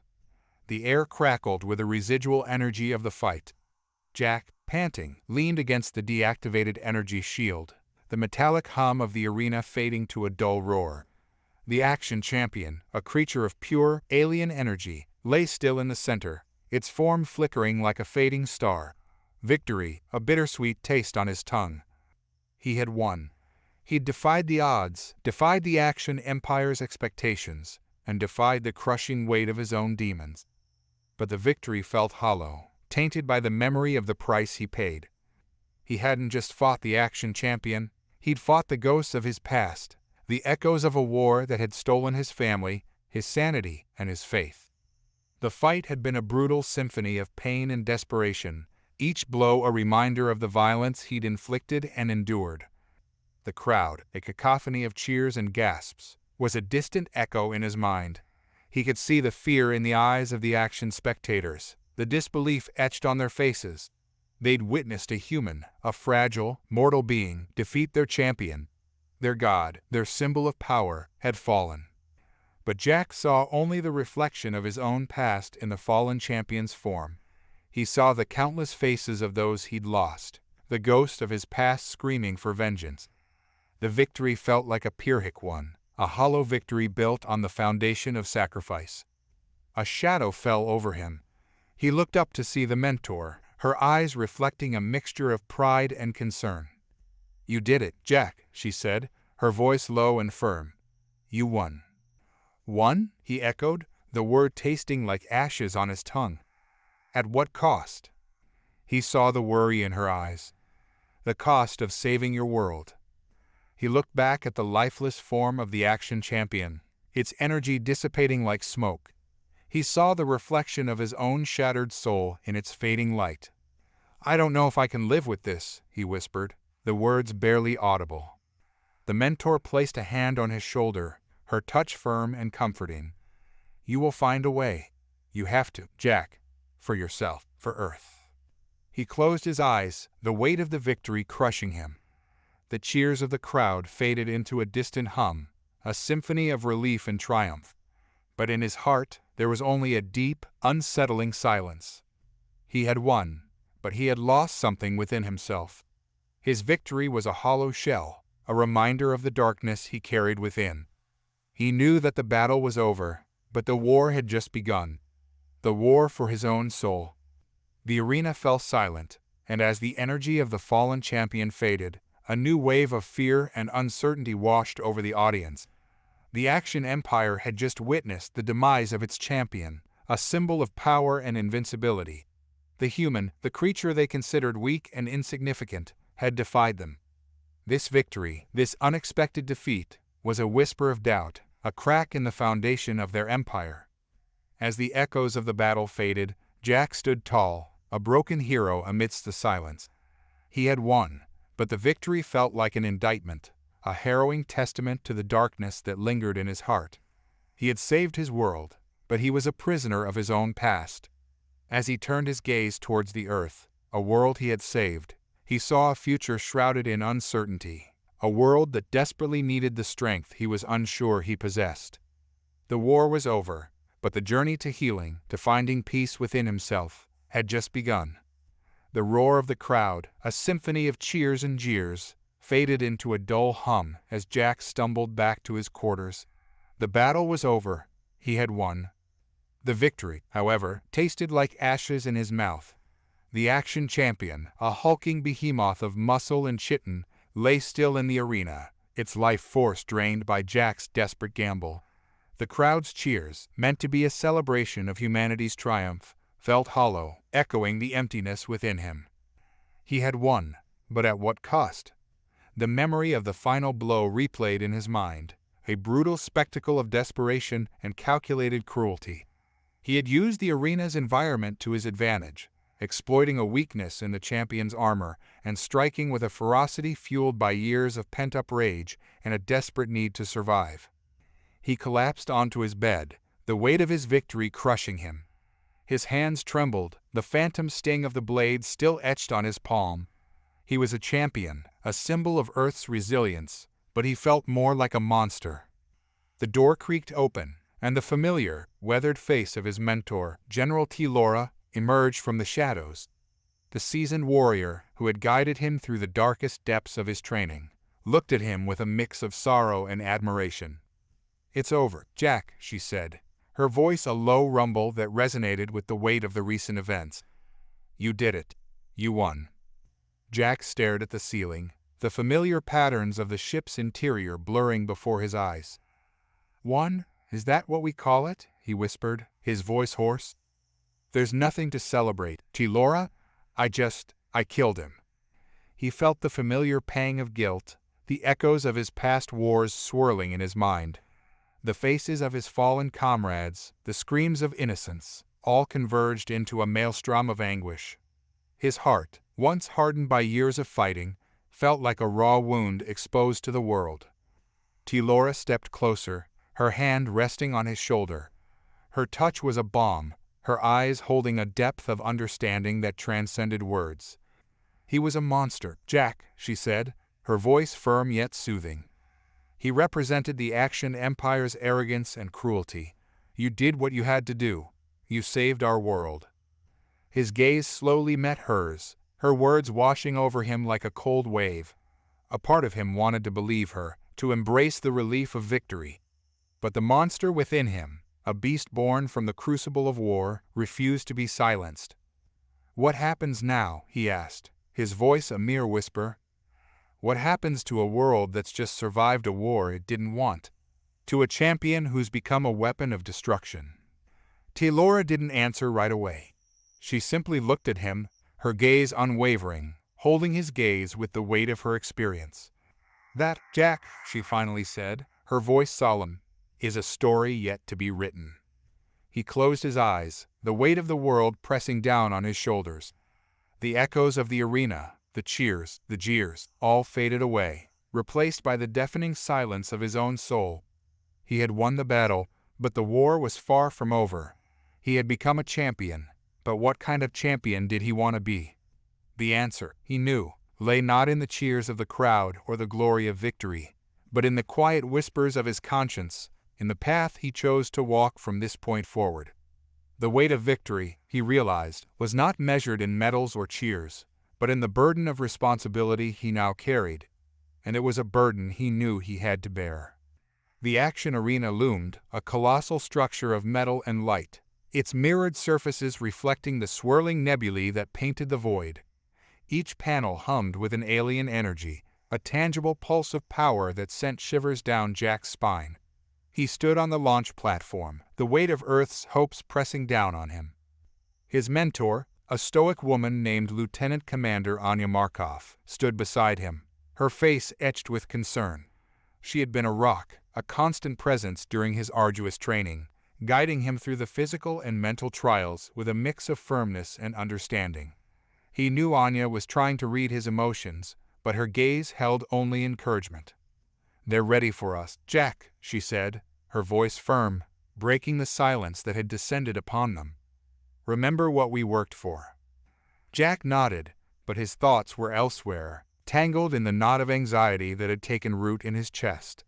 He had trained for months, pushing his body and mind to the absolute limit, but a nagging feeling of inadequacy gnawed at him.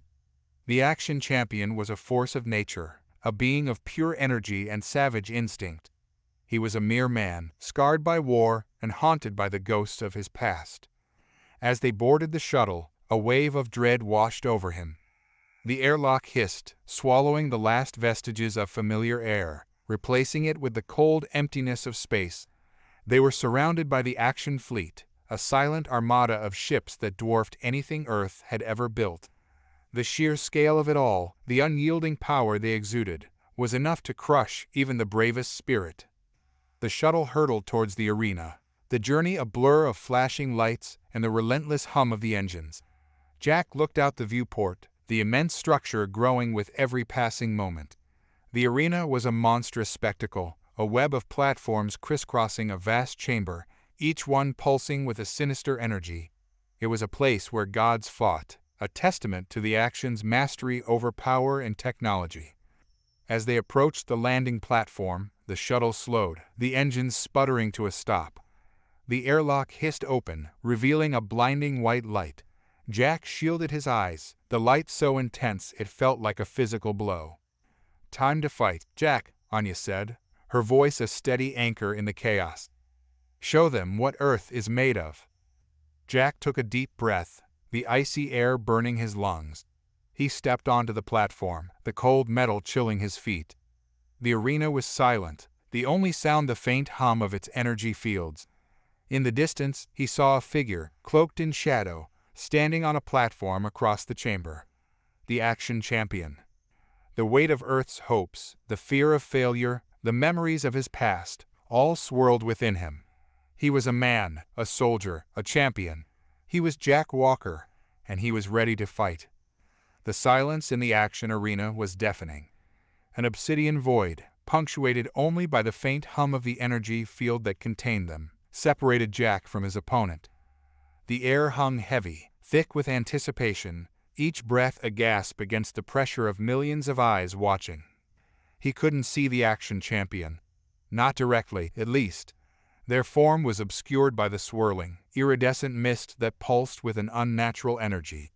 It was a chilling sight, a manifestation of the power that had vanquished countless challengers before him. But Jack refused to let fear grip him. He forced his gaze to the shimmering barrier, focusing on the shifting patterns within the mist, searching for any telltale sign of movement. His body ached. Every muscle screamed in protest, a symphony of pain that echoed the internal struggle he carried. His training had pushed him to the brink, stripping him bare and revealing the wounds of his past. The nightmares had returned, vivid and cruel, reliving the horrors of war. Yet, in those dark hours, he had also found something else. A glimmer of hope, a flicker of the warrior he knew he could be. The mentor, a stoic figure with eyes that held the wisdom of countless battles, had become more than just a trainer. He was a guide, a beacon in the storm. His words, spoken with quiet assurance, had pierced the fog of doubt that clung to Jack. "You are not alone, soldier. You are not the man they believe you to be. But you can be.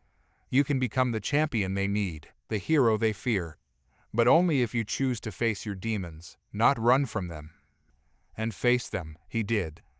With every grunt of exertion, every surge of pain, he pushed back against the ghosts that haunted him. He would not let them define him. He would not let them win. A tremor ran through the energy field, disrupting the swirling mist. The Axion champion was moving. Jack felt the pressure building, an anticipation that tightened his chest. He focused on his breath, his body, his senses. He was a weapon honed to perfection, a blade waiting to be unleashed. Suddenly, a figure emerged from the mist. It wasn't the grotesque monstrosity he had anticipated. Instead, it was a humanoid form, cloaked in a shimmering armor that seemed to absorb light. Its limbs were long and graceful, ending in bone-like claws that pulsed with a faint, eerie glow. Its face, hidden behind a mask of swirling energy, was obscured. But the eyes, two glowing orbs that pulsed with an alien intensity, held a power that chilled him to the bone. "Earthling," a voice boomed, deep and resonant, amplified by the energy field. "You have been chosen. You have been given the opportunity to prove your worth. But you have also been given a choice. To surrender, to acknowledge your inferiority, or to fight. Choose wisely." Jack felt a surge of anger, a defiance that swelled in his chest. "I have no choice," he replied, his voice firm, unwavering. "I fight for my world." The Axion champion laughed, a chilling sound that echoed through the arena. "You fight for your world, or for yourself?" The question hung in the air, a subtle challenge that pierced through Jack's resolve. He knew the truth, the weight of his own doubts, but he refused to let them win. He would fight not just for Earth, but for himself. For the hope he had found in the face of despair. For the chance to rewrite his story, to become the champion he was destined to be. The Axion champion, eyes glowing with an unsettling hunger, lunged forward, the mist swirling around their form. Jack, drawing on the strength he had forged through his trials, met the charge. The battle was about to begin. The air thrummed with the low hum of 1,000 anxieties. Earth, once a vibrant tapestry of life, had been draped in a chilling shroud of uncertainty. The Axion victory echoed across the planet, each news bulletin a fresh wound to the collective heart. Jack sat alone in the deserted training facility, the sterile silence a stark contrast to the roar of battle he had just witnessed. He had won, but the victory tasted like ashes in his mouth. The Axion champion's demise had been swift, a brutal ballet of steel and fury. Yet it had left Jack hollow. He'd glimpsed an echo of his own past in the champion's eyes, the flicker of a tormented soul, a fleeting glimpse of what he himself had become. His victories, once a source of pride, now felt more like a curse. He was the champion of Earth, a title that held the weight of 1,000,000 hopes, but it felt like a chain binding him to the battlefield, a constant reminder of the cost of survival. The memory of the champion's final words, whispered with chilling clarity, echoed in his mind. "You will never truly escape the echo of your past, champion of Earth. It will always haunt you." They were harsh words, but they held a strange truth. "What are you thinking about, Walker?" The voice of his mentor, a woman named Commander Anya, cut through the silence. Her presence, a beacon of calmness, brought a measure of solace to the room. Jack took a deep breath, the words catching in his throat. "Just the champion." His eyes, they reminded me of someone. Anya sat down beside him, her gaze sympathetic. "You are haunted by what you have seen, Walker. War leaves its mark, not only on the body but on the soul." "They said he was invincible. Yet he died," Jack said, his voice a rasp. "The same way I have killed." "He was not invincible," Anya corrected gently. "He was simply a man, like the rest of us, driven by a cause, shaped by his own experiences." "He was a monster," Jack countered, the memory of the champion's cold, calculating gaze searing into his mind. "No, Walker. He was a product of the Axion Empire. Their world has been forged by conquest, built upon the foundation of fear and power. He was simply a tool in their machine. He was not inherently evil, just broken." Jack remained silent, the words stirring a knot of discomfort in his gut. Could he truly be different? His own life was a tapestry woven from the threads of war, his victories stained with blood, his soul bearing the weight of countless lives lost. "The Axion champion was a reflection of what you could have become, Walker," Anya continued, her voice dropping to a low murmur. "But you chose to fight for something else. You chose to fight for what you believe in." Anya's words were a balm on his soul, a lifeline to his sanity. He had been a soldier, a force of destruction, but he had also been a man, a father, a friend, a soul yearning for peace. He looked up at Anya, a flicker of hope shining in his eyes. "You think I can change?" Anya smiled, a knowing glint in her eyes. You have already started, Walker. The battles you fought were not just against the Axion Empire, but against your own demons. You have survived, and in surviving, you have found a path to redemption. You are no longer just a soldier, Walker. You are the champion of Earth, and that means fighting for a better future, a future free of the shadows of war. It was a daunting task, perhaps even impossible, but as Jack stood, a renewed strength coursing through him, he knew that he had to try. The echo of the past would always be there, a constant reminder of the horrors he had witnessed and the darkness he had carried. But he would not let it consume him. He would fight, not for victory, but for a world where the echoes of war faded into whispers, lost to the winds of time. He would fight for a world where the champion of Earth was not a symbol of destruction, but a beacon of hope, a promise of peace. The cheers from the Earth populace were deafening, echoing across the vast space docks where the Axion vessel, the harbinger of dawn, was anchored. Jack, still recovering from the brutal fight, stood on its deck, the cheers muffled by the thick atmosphere filter he wore. Victory was sweet, intoxicating. He was hailed a hero, the savior of Earth, and yet a weight settled in his chest, a heavy, oppressive feeling that refused to be shaken. The Axion Empire, once a towering monolith, was now fractured. The victory in the arena had triggered a power struggle, a silent war that threatened to erupt into violence. Jack had been instrumental in their downfall, not by brute force, but by exposing their weakness. The champion, once seen as invincible, was now a symbol of their failure, a stark reminder of their vulnerability. The Global Council, now emboldened by their unexpected triumph, pushed hard for a swift peace treaty. But Jack, haunted by the memories of his brutal fight and the cost of his victory, argued for caution. The Axion Empire had not crumbled. It was simply wounded, its fangs still sharp. "Jack, we need to move forward," the council president, a woman named Anya, said, her voice weary. "We can't afford to remain in this limbo forever. We have a planet to rebuild, a new future to create." "But at what cost?" he countered, his voice tight with a suppressed anger. "The treaty they propose is nothing more than a facade. They are buying time, regrouping, gathering their strength. We are playing a dangerous game, Anya, a game we may not win." Anya sighed, her gaze meeting his. "We have to have faith in our victory, Jack. It's the only option we have." His heart ached, knowing the truth behind her words. Earth had little choice. They were vulnerable, reliant on the goodwill of a wounded giant. Jack, however, understood the Axion Empire better than anyone. He knew their rage, their thirst for vengeance. He could see the storm brewing on the horizon, a dark tempest that threatened to consume everything. As the negotiations progressed, Jack found himself isolated.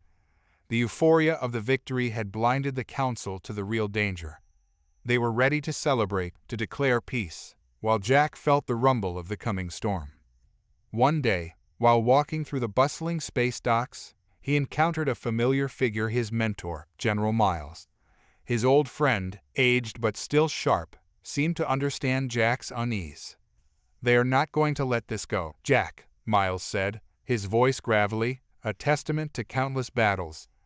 "They will be back, stronger, more determined. We have to prepare." Jack nodded, a grim understanding settling in his gut. "I know. But how? How do we fight a war against an empire we don't fully understand?" Miles took a deep breath, his gaze meeting Jack's. "We fight them with our strength, Jack. The strength of our people, the strength of our will. We make them understand that Earth is not to be underestimated, that we will not be cowed by their power." "And how do we do that?" "We prepare, Jack. We train, we innovate, we strengthen our defenses. We make sure that they never forget what happened in the arena, what happened to their champion. We make them understand that Earth can fight back. We make them understand that we are willing to fight, and we will be ready when they come." Jack looked at his mentor, a flicker of hope igniting within him. He knew it would be a long and arduous task, but now he felt a renewed purpose, a fire rekindled in his heart. The victory in the arena had brought a fragile peace, but it was a peace built on shifting sands. Jack knew that the real fight was just beginning, and he was determined to be ready. He would be the shield, the defender, the champion of Earth, ready to stand against the coming storm. The air crackled with an unsettling stillness, a stark contrast to the deafening roar that had consumed the action arena just moments ago. Earth's victory reverberated through the vast assembly of onlookers, echoing in the stunned silence of the action fleet. The once formidable action champion, once a symbol of unyielding power, lay motionless on the arena floor, his imposing form a testament to Jack's unwavering resolve. Jack himself stood amidst the wreckage, his chest heaving with the aftermath of the brutal battle. His body ached, every muscle screaming for respite, but his senses were on high alert. The air hummed with an undercurrent of tension, a palpable sense of anticipation that hung heavy in the air. The Axion Empire was in shock, their perceived invincibility shattered by a single Earthling. A wave of emotions washed over him, a wave of relief that he had succeeded, a wave of exhaustion from the relentless fight, and a wave of uncertainty about what this victory truly meant. The cheers from Earth's delegation were a distant echo, barely reaching him through the swirling emotions within. The Action Council, their faces etched with an unsettling blend of apprehension and fury, made their way to the center of the arena. They approached Jack, their movements measured, their gazes cold and calculating. Their leader, a towering figure with piercing red eyes, spoke in a tone devoid of emotion. "You have proven yourself a worthy opponent, human," he said, his voice a low rumble that reverberated through the vast space. "Your victory is undeniable, but what you have done has shaken the foundations of our empire. We will not forget this." Jack stood his ground, his gaze meeting the Action Council's with unwavering resolve. He had seen enough death and destruction in his life to know that a victory, even one as monumental as this, did not guarantee peace. "The Action Empire is a powerful force," Jack responded, his voice steady despite the tremor in his muscles. "But I believe you have underestimated the strength of Earth and its people. We are not easily intimidated. We did not come here to surrender, but to fight for our right to exist." The tension in the arena thickened, the air thick with unspoken threats. The silence stretched, broken only by the distant hum of the action fleet. But it was a silence that held the weight of a universe hanging in the balance, the silence before a storm. The Action Council leader's face hardened. "Perhaps you are right, human. We will see how your courage serves you in the long run." He gestured towards the fallen Action champion. "That was your test, but the true game has just begun." Jack's heart sank. This victory, he realized, was just the first step in a long and arduous journey. He had faced a formidable foe, but he had only scratched the surface of the Action Empire's machinations. The aftermath of the arena battle was a mere ripple in the vast ocean of galactic politics. The true struggle, he knew, had just begun. As the Action fleet departed, leaving behind a trail of swirling dust and eerie silence, Jack stood alone amidst the wreckage. He was a symbol of hope, a beacon of human resilience, a champion who had defied the odds. But he was also a man burdened with the weight of a universe on his shoulders, a man who had just begun to understand the true cost of victory. The action cruiser hummed with a low, almost musical vibration. Jack sat in the sterile observation deck, his gaze fixed on the swirling nebula of colors that painted the viewport. A galaxy of impossible beauty, a sight that should have inspired awe, instead stirred a knot of unease in his gut. He hadn't expected the action ship to feel so human. Or perhaps it was the shared silence that did it, the unspoken weight of victory hanging heavy in the air. The crew, composed of tall, sleek creatures with silver skin and glowing eyes, moved with an efficiency and discipline that mirrored his own years as a soldier. They were a force to be reckoned with, even in their stillness. A voice, soft yet commanding, broke through the silence. It was the Action Champion, the creature that had pushed Jack to the brink and forced him to tap into depths of his soul he never knew existed. "Earth's champion," it spoke, the voice echoing through the deck. "You have demonstrated a remarkable resilience. Your victory has shifted the balance, but it has also revealed truths that cannot be ignored." Jack turned, his gaze meeting the champion's shimmering eyes. They were pools of ancient knowledge, reflecting a wisdom that transcended time. What truths? Jack's voice was rough, his words a reflection of his own turmoil. He was a champion, yes, but he was also a man broken by war, his life as shattered as the family he had lost. The victory had brought no solace, merely a hollow echo of what he had sacrificed. The truths of strength, the champion continued, its voice unwavering. The truths of unity, and the truths of a home that you have defended, yet are still struggling to find. The champion's words struck a chord within Jack. He knew the truth in its statement. Earth was still healing, its wounds raw and open, and he, the champion, was a symbol of that struggle, a man carrying the weight of a shattered world on his shoulders. He rose, his movement stiff, his gaze unwavering. The champion was right. He had found strength, not just in his own will, but in the unity he had witnessed, the desperate hope that had united Earth against an overwhelming threat. But the journey was far from over. He was no longer just a soldier, no longer just a champion. He was a symbol, a beacon of hope in a world teetering on the brink. And he knew, with a clarity that chilled him to the bone, that the true battle was just beginning. The fight for a home he had defended, a home he still needed to find. As he turned to face the vastness of space, a single tear traced a path down his weathered cheek. It was a tear of sorrow, a tear of hope, and a tear of the burden he carried, the burden of a broken home that he was still desperately striving to mend. The Axion ship, a colossal metal leviathan called the Leviathan's Echo, hummed with an unsettling silence. Jack stood on the observation deck, staring out at the vast emptiness of space. The Earth hung like a fragile blue marble in the distance, a reminder of the stakes of this entire charade. He had won. That much was undeniable. He had bested the Axion champion, a grotesque monstrosity that had embodied the might of their empire. But victory was a hollow echo in the cavernous void of his soul. The Axion champion's death had been a grisly spectacle, a ballet of bone and blood that had left a stain on his conscience. He had felt the creature's life drain away, a horrifying realization that he had brought about the demise of another being, no matter how alien, how monstrous. "It's over, Jack," a gruff voice said, breaking through his thoughts. The mentor, his weathered face etched with concern, approached. "It's far from over," Jack muttered, his gaze still fixed on the distant Earth. "We've just opened Pandora's box." The mentor sighed, his eyes holding a depth of understanding that mirrored Jack's own weariness. "We've bought ourselves time, though. Time to rebuild, to recover, to prepare for what comes next." Jack turned, his eyes meeting the mentor's with a flicker of doubt. "And what comes next? More of this?" He gestured to the alien vessel, a symbol of the vast, terrifying unknown that stretched out beyond Earth. "We don't know," the mentor admitted, his voice heavy with the weight of the unknown. "But we have a chance now, a chance to build a better future, a future where we can stand as equals among the stars."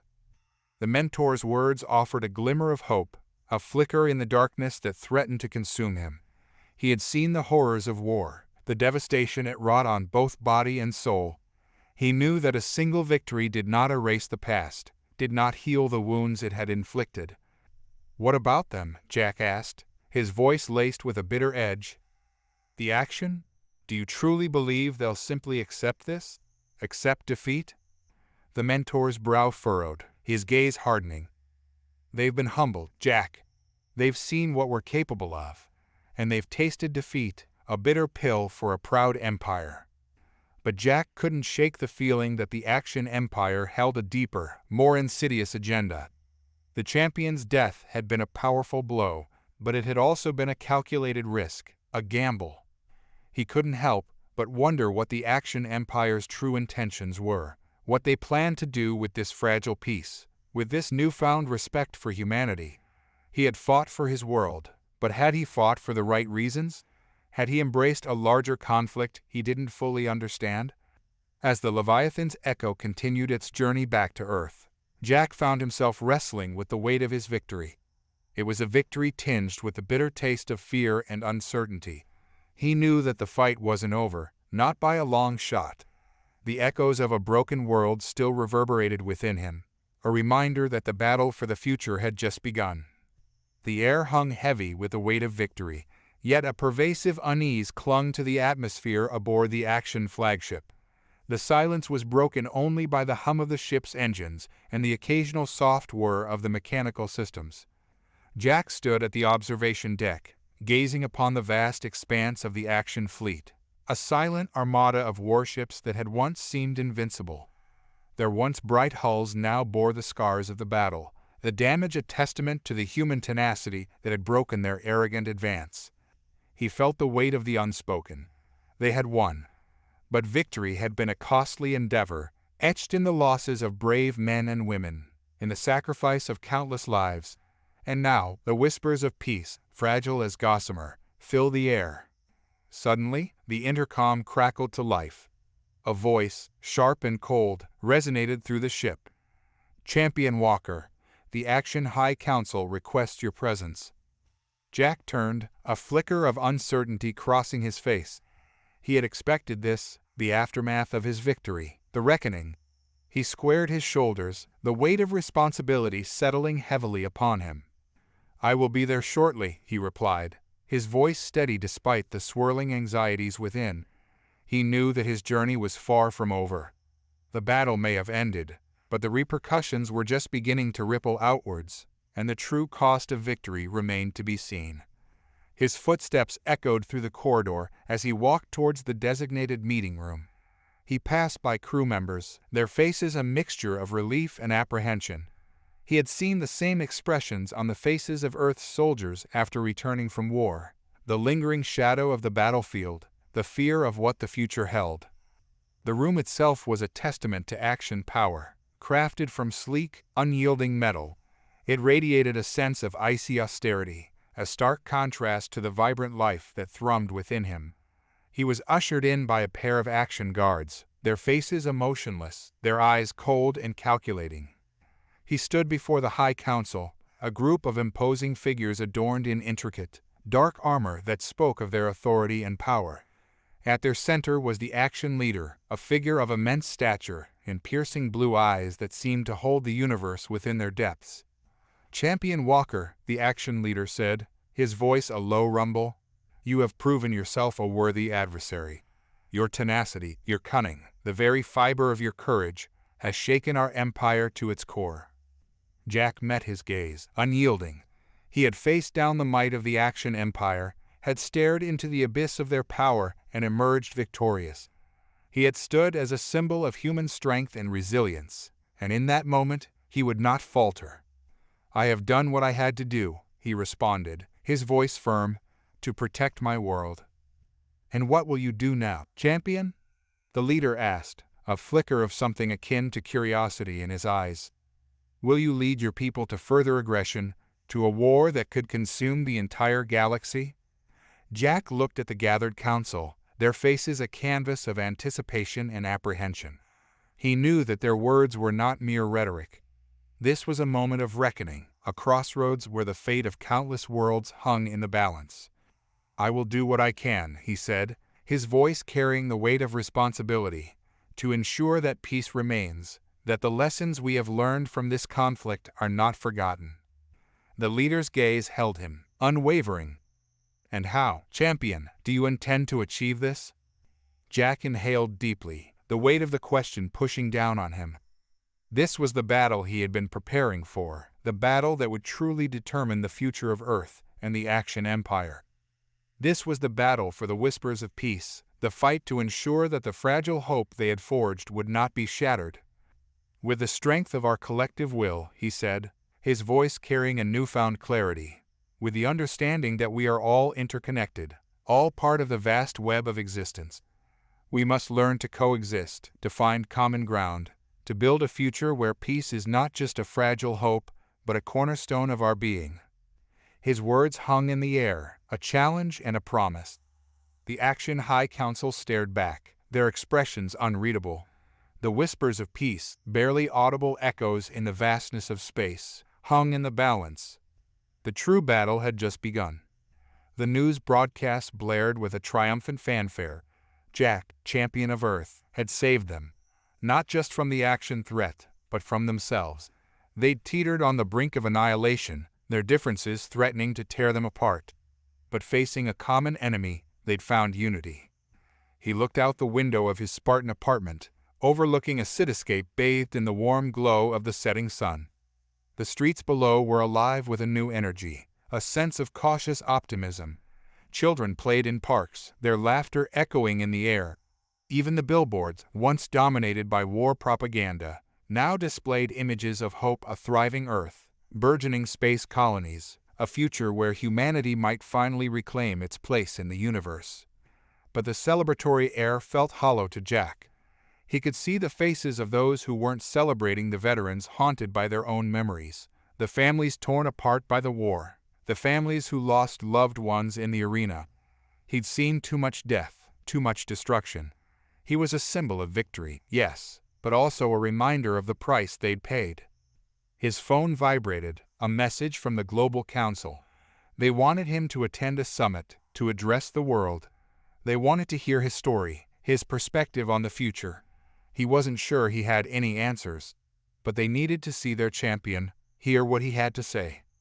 As he made his way to the summit, a quiet feeling of dread settled over him. He had to walk through a throng of cheering crowds, their faces filled with hope, their eyes reflecting the light of a new dawn. He was their hero, their savior, but all he felt was a cold emptiness inside. The summit was held in a sprawling underground facility, built within the ruins of an old, abandoned war bunker.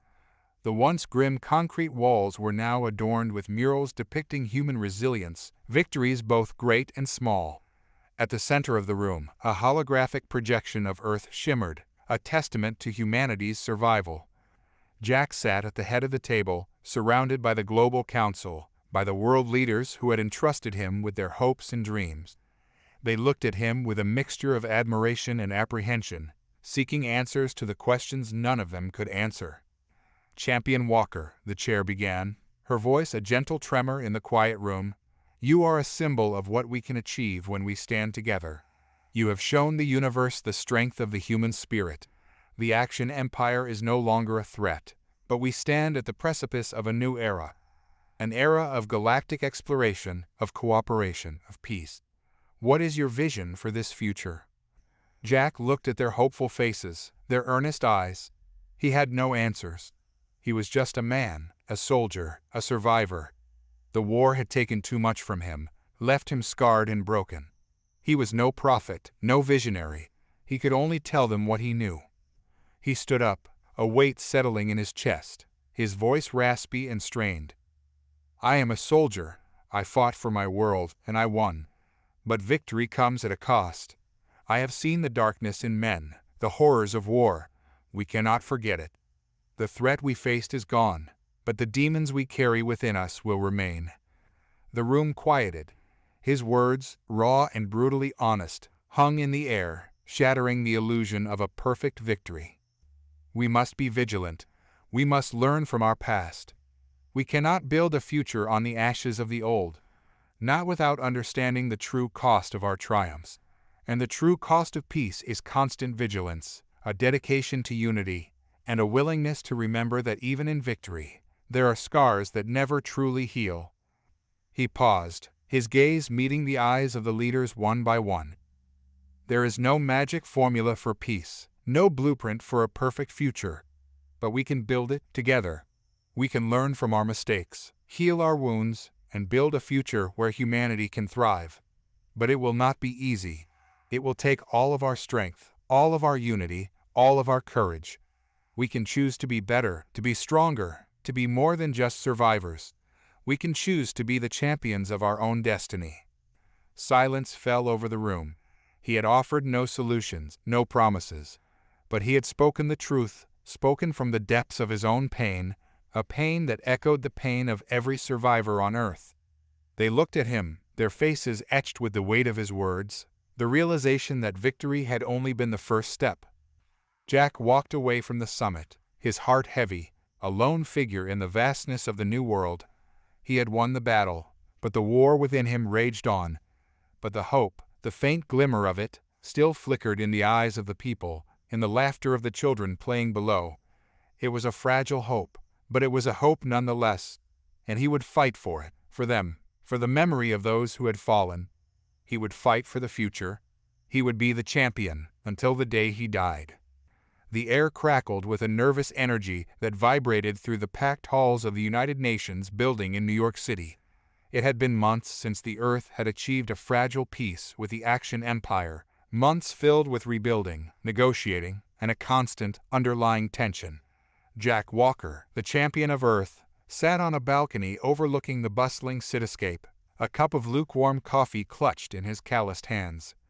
The city, a tapestry of steel and glass, was a stark contrast to the barren landscape of the Axion homeworld. It was a reminder of what was at stake, a testament to the resilience of life on Earth. Yet, despite the victory, Jack couldn't shake the feeling of a storm gathering, a quiet unease that gnawed at the edges of his thoughts. He watched as a group of children played in the park below, their laughter echoing through the crisp autumn air. Their carefree joy was a painful juxtaposition to the memories that still haunted his dreams.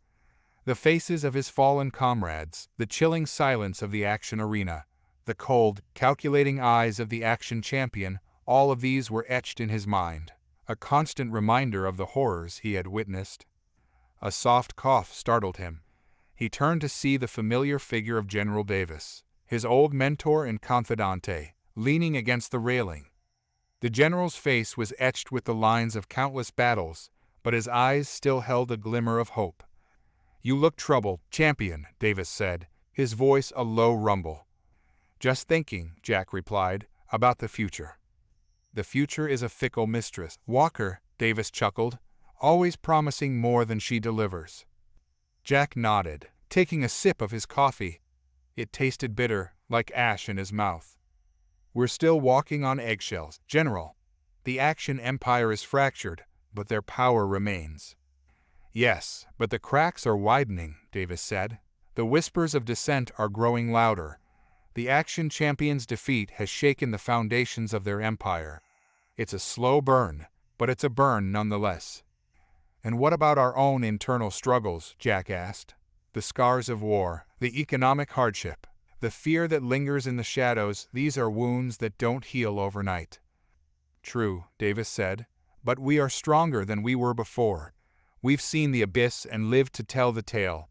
We've learned the importance of unity, the power of the human spirit. We have a chance to rebuild, to create a better future, not just for Earth, but for the entire galaxy." He paused, his gaze turning towards the horizon where the sun was setting, casting long shadows across the city. "We need to be prepared, though. We need to be ready for what comes next." Jack felt a flicker of hope ignite within him. He knew the road ahead would be fraught with challenges, but the general's words resonated with him, a beacon in the darkness. He had faced his demons, conquered his doubts, and emerged victorious. Now, he had a chance to use his influence to guide Earth towards a brighter future, a future where war was a distant memory and peace, a fragile bloom, could take root. "We will be ready," Jack said, his voice firm despite the tremor in his chest. "We'll face whatever comes our way together." The sun dipped below the horizon, painting the sky in hues of orange and crimson. On the balcony, two men stood silhouetted against the dying light, their shoulders squared, their faces turned toward the future, a future that was both promising and uncertain. But the hope, the quiet whisper of a new beginning, was there, a faint but tenacious flicker in the heart of a world reborn. The silence of the Axion ship was deafening. The air, thick with the scent of ozone and something vaguely metallic, pressed down on Jack like a physical weight. His gaze swept across the cavernous hangar bay, its sterile white walls reflecting the weak glow of emergency lights. Scattered amidst the silent, hulking Axion warships lay the remains of the Earth fleet. Twisted wreckage, smoking scars, and the palpable absence of life painted a horrifying tableau of defeat. Jack's heart hammered in his chest, a relentless drumbeat against the oppressive silence. He'd won. Earth had won. But victory tasted like ashes in his mouth, each breath a reminder of the unimaginable cost. He had seen, with a chilling clarity, the horror of the Axion champion's fury, the cold indifference with which it had destroyed his comrades, his friends. The memory of their faces, etched in pain and terror, was forever burned into his mind. A low hum broke the silence, a mechanical drone that sent shivers down Jack's spine. A sleek, silver shuttle approached, its landing lights casting a ghostly glow on the debris. The Axion ambassador, a being of pure energy encased in a translucent sphere, stepped out, its presence radiating an unnerving power. "Champion of Earth," it spoke, its voice a disembodied whisper, echoing through the hangar bay. "You have proven your strength, your cunning. You have earned the respect of the Axion Empire." Jack, still reeling from the battle, barely registered the words. His gaze remained fixed on the wreckage, his mind replaying the final moments of the fight, the scream of the Axion champion as it succumbed to his final attack. He could still feel the throbbing ache in his shoulder, a constant reminder of the near-fatal blow he'd received. "But," the ambassador continued, its voice now dripping with a subtle, unsettling threat, "your victory comes with a cost. The Axion fleet, though depleted, is far from defeated. The seeds of war you have sown will not easily be forgotten." Jack raised his gaze, meeting the ambassador's gaze head-on. "What are you saying?" he asked, his voice hoarse. The ambassador's sphere pulsed, a faint glow illuminating the hangar bay. "We will not be deterred, champion. We will not be swayed by your momentary triumph. Remember this, your victory is but a fleeting victory, a mere flicker in the grand scheme of things. Our empire will return, stronger and more determined than ever." The words struck him like a physical blow. They were a chilling reminder of the fragility of peace, the ever-present threat that lurked just beyond the horizon. He had won the battle, but the war was far from over. "Your words hold little fear for me," Jack said, his voice unwavering despite the cold dread that clenched his gut. "The Earth will be ready. We will stand together, united, to protect our home." The ambassador's sphere pulsed once more, its glow fading as quickly as it had appeared. "Then, let us hope that your unity will be enough," it said, its voice a cold whisper that lingered in the silence. "But I doubt it." The shuttle rose, its engines roaring, leaving Jack alone with the ghosts of the fallen and the chilling reminder of the war to come. He had achieved victory, but the shadow of the Axion Empire, a dark and ominous presence, stretched across the future, promising more battles, more bloodshed, and more sacrifices. He knew, in his heart, that this was just the beginning. The fight for Earth had only just begun. The Axion fleet, once a monstrous leviathan casting a shadow over Earth, was now a mere echo in the whispers of the interstellar wind. Their ships, once a testament to their dominion, were now scattered across the vastness of space, their once proud flags rippling with the tattered remnants of defeat. Jack, the champion who had brought them low, stood on the precipice of a new era, his gaze fixed on the shimmering blue marble that was Earth. He had returned a hero, a beacon of human strength. But the burden of his victory was heavy, the weight of expectation crushing. He had seen the cost of war, the sacrifices made, the lives lost, and he had tasted the bitter truth of victory, a victory that had not come without its scars.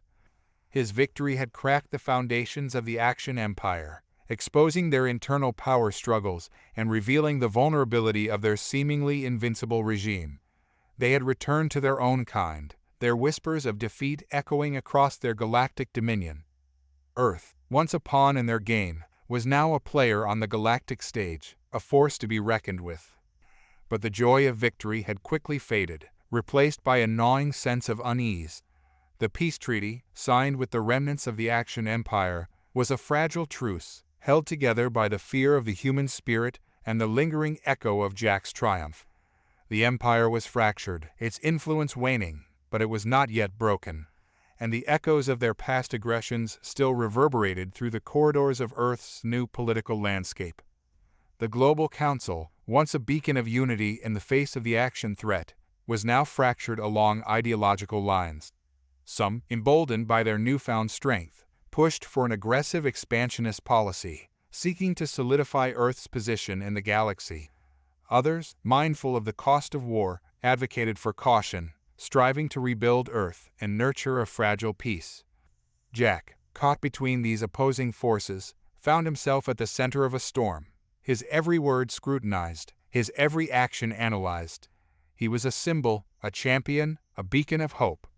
But he was also a man, haunted by the ghosts of his past, wrestling with the weight of his accomplishments. He found solace in the quiet moments, gazing up at the vast canvas of the cosmos, seeking solace in the silent symphony of stars. He would often find himself drawn to the abandoned Axion outpost, a stark reminder of the conflict that had consumed his life. He would walk through the deserted corridors, his footsteps echoing in the silence, his thoughts swirling like the dust motes that danced in the faint light filtering through the shattered windows. One evening, as he stood before the shattered remains of the Axion Command Center, a sense of calm settled over him. His mind, once a battlefield of memories and anxieties, was now a serene canvas. He closed his eyes, taking a deep breath, savoring the sweet taste of the air, the gentle caress of the wind against his face. He was at peace, for the first time in a long time. He was not a soldier, not a champion, not a symbol. He was Jack, a man who had fought, who had won, and who now sought to rebuild, to heal, to find peace in a galaxy filled with whispers of both hope and fear. As the sun dipped below the horizon, casting long shadows across the desolate landscape, Jack turned his gaze back towards Earth, a new resolve hardening his eyes. He had a responsibility, not just to his home planet, but to the entirety of humanity, and he would not falter. He would be the champion of peace, the guardian of hope, a shining beacon guiding humanity towards a new dawn. The air hung heavy with the silence that followed the storm. The Axion arena, once a stage for a brutal clash of titans, stood desolate, its holographic projections flickering with fading remnants of the battle. John Jack Walker, his body a testament to the punishment endured, stood in the center of the ring, the stench of ozone and burnt metal clinging to his clothes. The Axion champion, its once formidable presence reduced to a shattered husk, lay motionless, its life force extinguished. The cheers of the Axion crowd, once deafening, were now muted, replaced by a disquieting silence that spoke of a collective shock. Jack looked around the arena, his gaze sweeping over the faces of the Axion spectators. Their expressions were a tangled mixture of disbelief, fear, and something that resembled grudging respect. The very fabric of their societal structure had just been ripped apart by a warrior they had considered invincible, a warrior from a species they believed to be weak. He felt the weight of their stares on his shoulders, a weight that spoke of the burden he carried, not just for Earth, but for the future of humanity's place in this vast galaxy. He had won, but the victory felt hollow. The victory had come at a cost that resonated in the sharp, throbbing pain in his chest, a cost that echoed in the haunting memories of his past, relentlessly whispering in the darkness.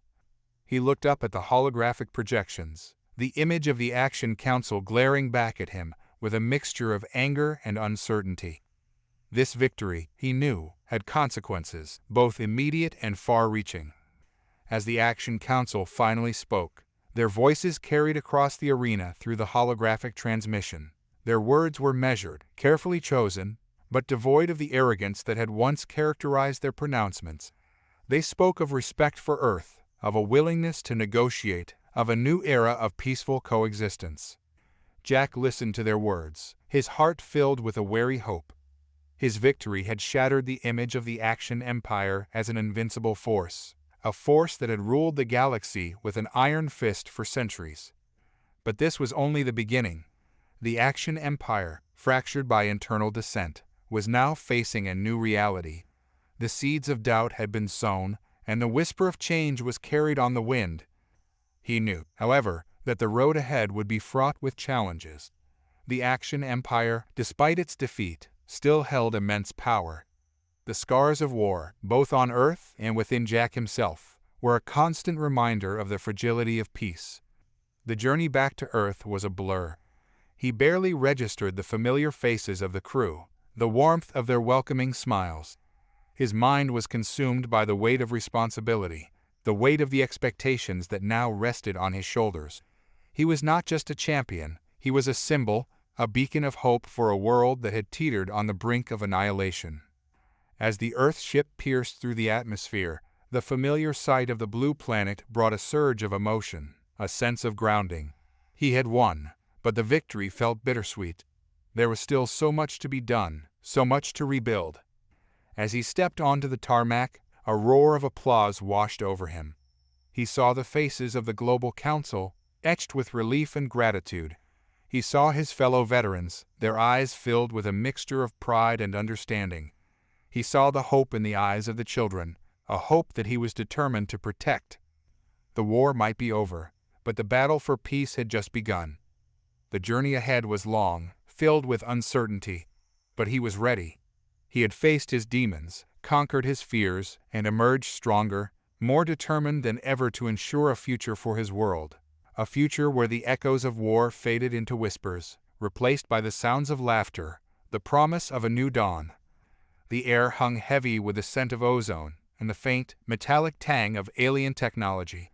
The wreckage of the Axion flagship, a hulking monument to a fallen empire, loomed ominously over the Earth's newly established spaceport. Jack, his body battered and weary, stood at the edge of the landing platform, gazing out at the chaos below. His reflection, distorted by the shimmering heat waves emanating from the shattered ship, stared back at him. He saw a man scarred by conflict, both physically and emotionally. But in those eyes, once haunted by the ghosts of war, he saw a glimmer of something new, hope. The victory had been a Pyrrhic one. The cost of their survival was etched in the faces of the families gathered below, the faces of those lost in the battle, the whispers of the casualties still echoing in the corridors of his mind. But amidst the grief and uncertainty, there was a new feeling in the air, a vibration that coursed through the very fabric of their world. It was a feeling of rebirth, of possibility. The news of the Axion champion's defeat had spread like wildfire across the galaxy, a ripple effect, shaking the foundations of the Axion Empire. Word of Earth's strength, their resilience, had reached beyond their borders, sparking a cautious optimism in the hearts of many who had once feared the Axion's might. But the peace was fragile. The Axion Empire, fractured and reeling, still posed a threat. A quiet, simmering tension hung in the air, a reminder that the war was not truly over. The Axion loyalists, their faces twisted in hatred, continued to whisper threats, their eyes burning with a dark fire. Jack knew that the fight was far from over. The scars of war ran deep, and the wounds, both physical and emotional, needed time to heal. He turned, his gaze drifting towards the bustling activity of the spaceport.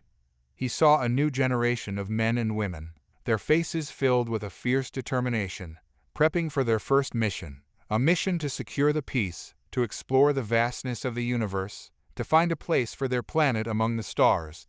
He saw a spark, a fire of ambition, ignited by the struggle, fueled by the sacrifices of those who came before. He knew he could not stand by, watch from the sidelines. The war had changed him, had broken him, had forced him to confront his deepest fears, to rediscover the strength he had thought he had lost. He had become a symbol, a testament to the human spirit's ability to rise from the ashes. His duty, now, was not to fight another war, but to build a new future, to use his influence, his experience, to guide the younger generation, to help them navigate the complex challenges that lay ahead. He took a deep breath, savoring the fresh air, the feeling of a new dawn breaking over their world. The future was uncertain, fraught with dangers, but he knew, with a certainty that had not been present before, that they would stand together, a united force, ready to face whatever lay ahead. The scars of war may never truly vanish, but the spirit of humanity, forged in the fires of conflict, would not be broken. They had faced the impossible, and they had won. Now, together, they would build a new world. A world where hope, not fear, would guide their steps. A world where the stars, not the shadows of war, would light their path.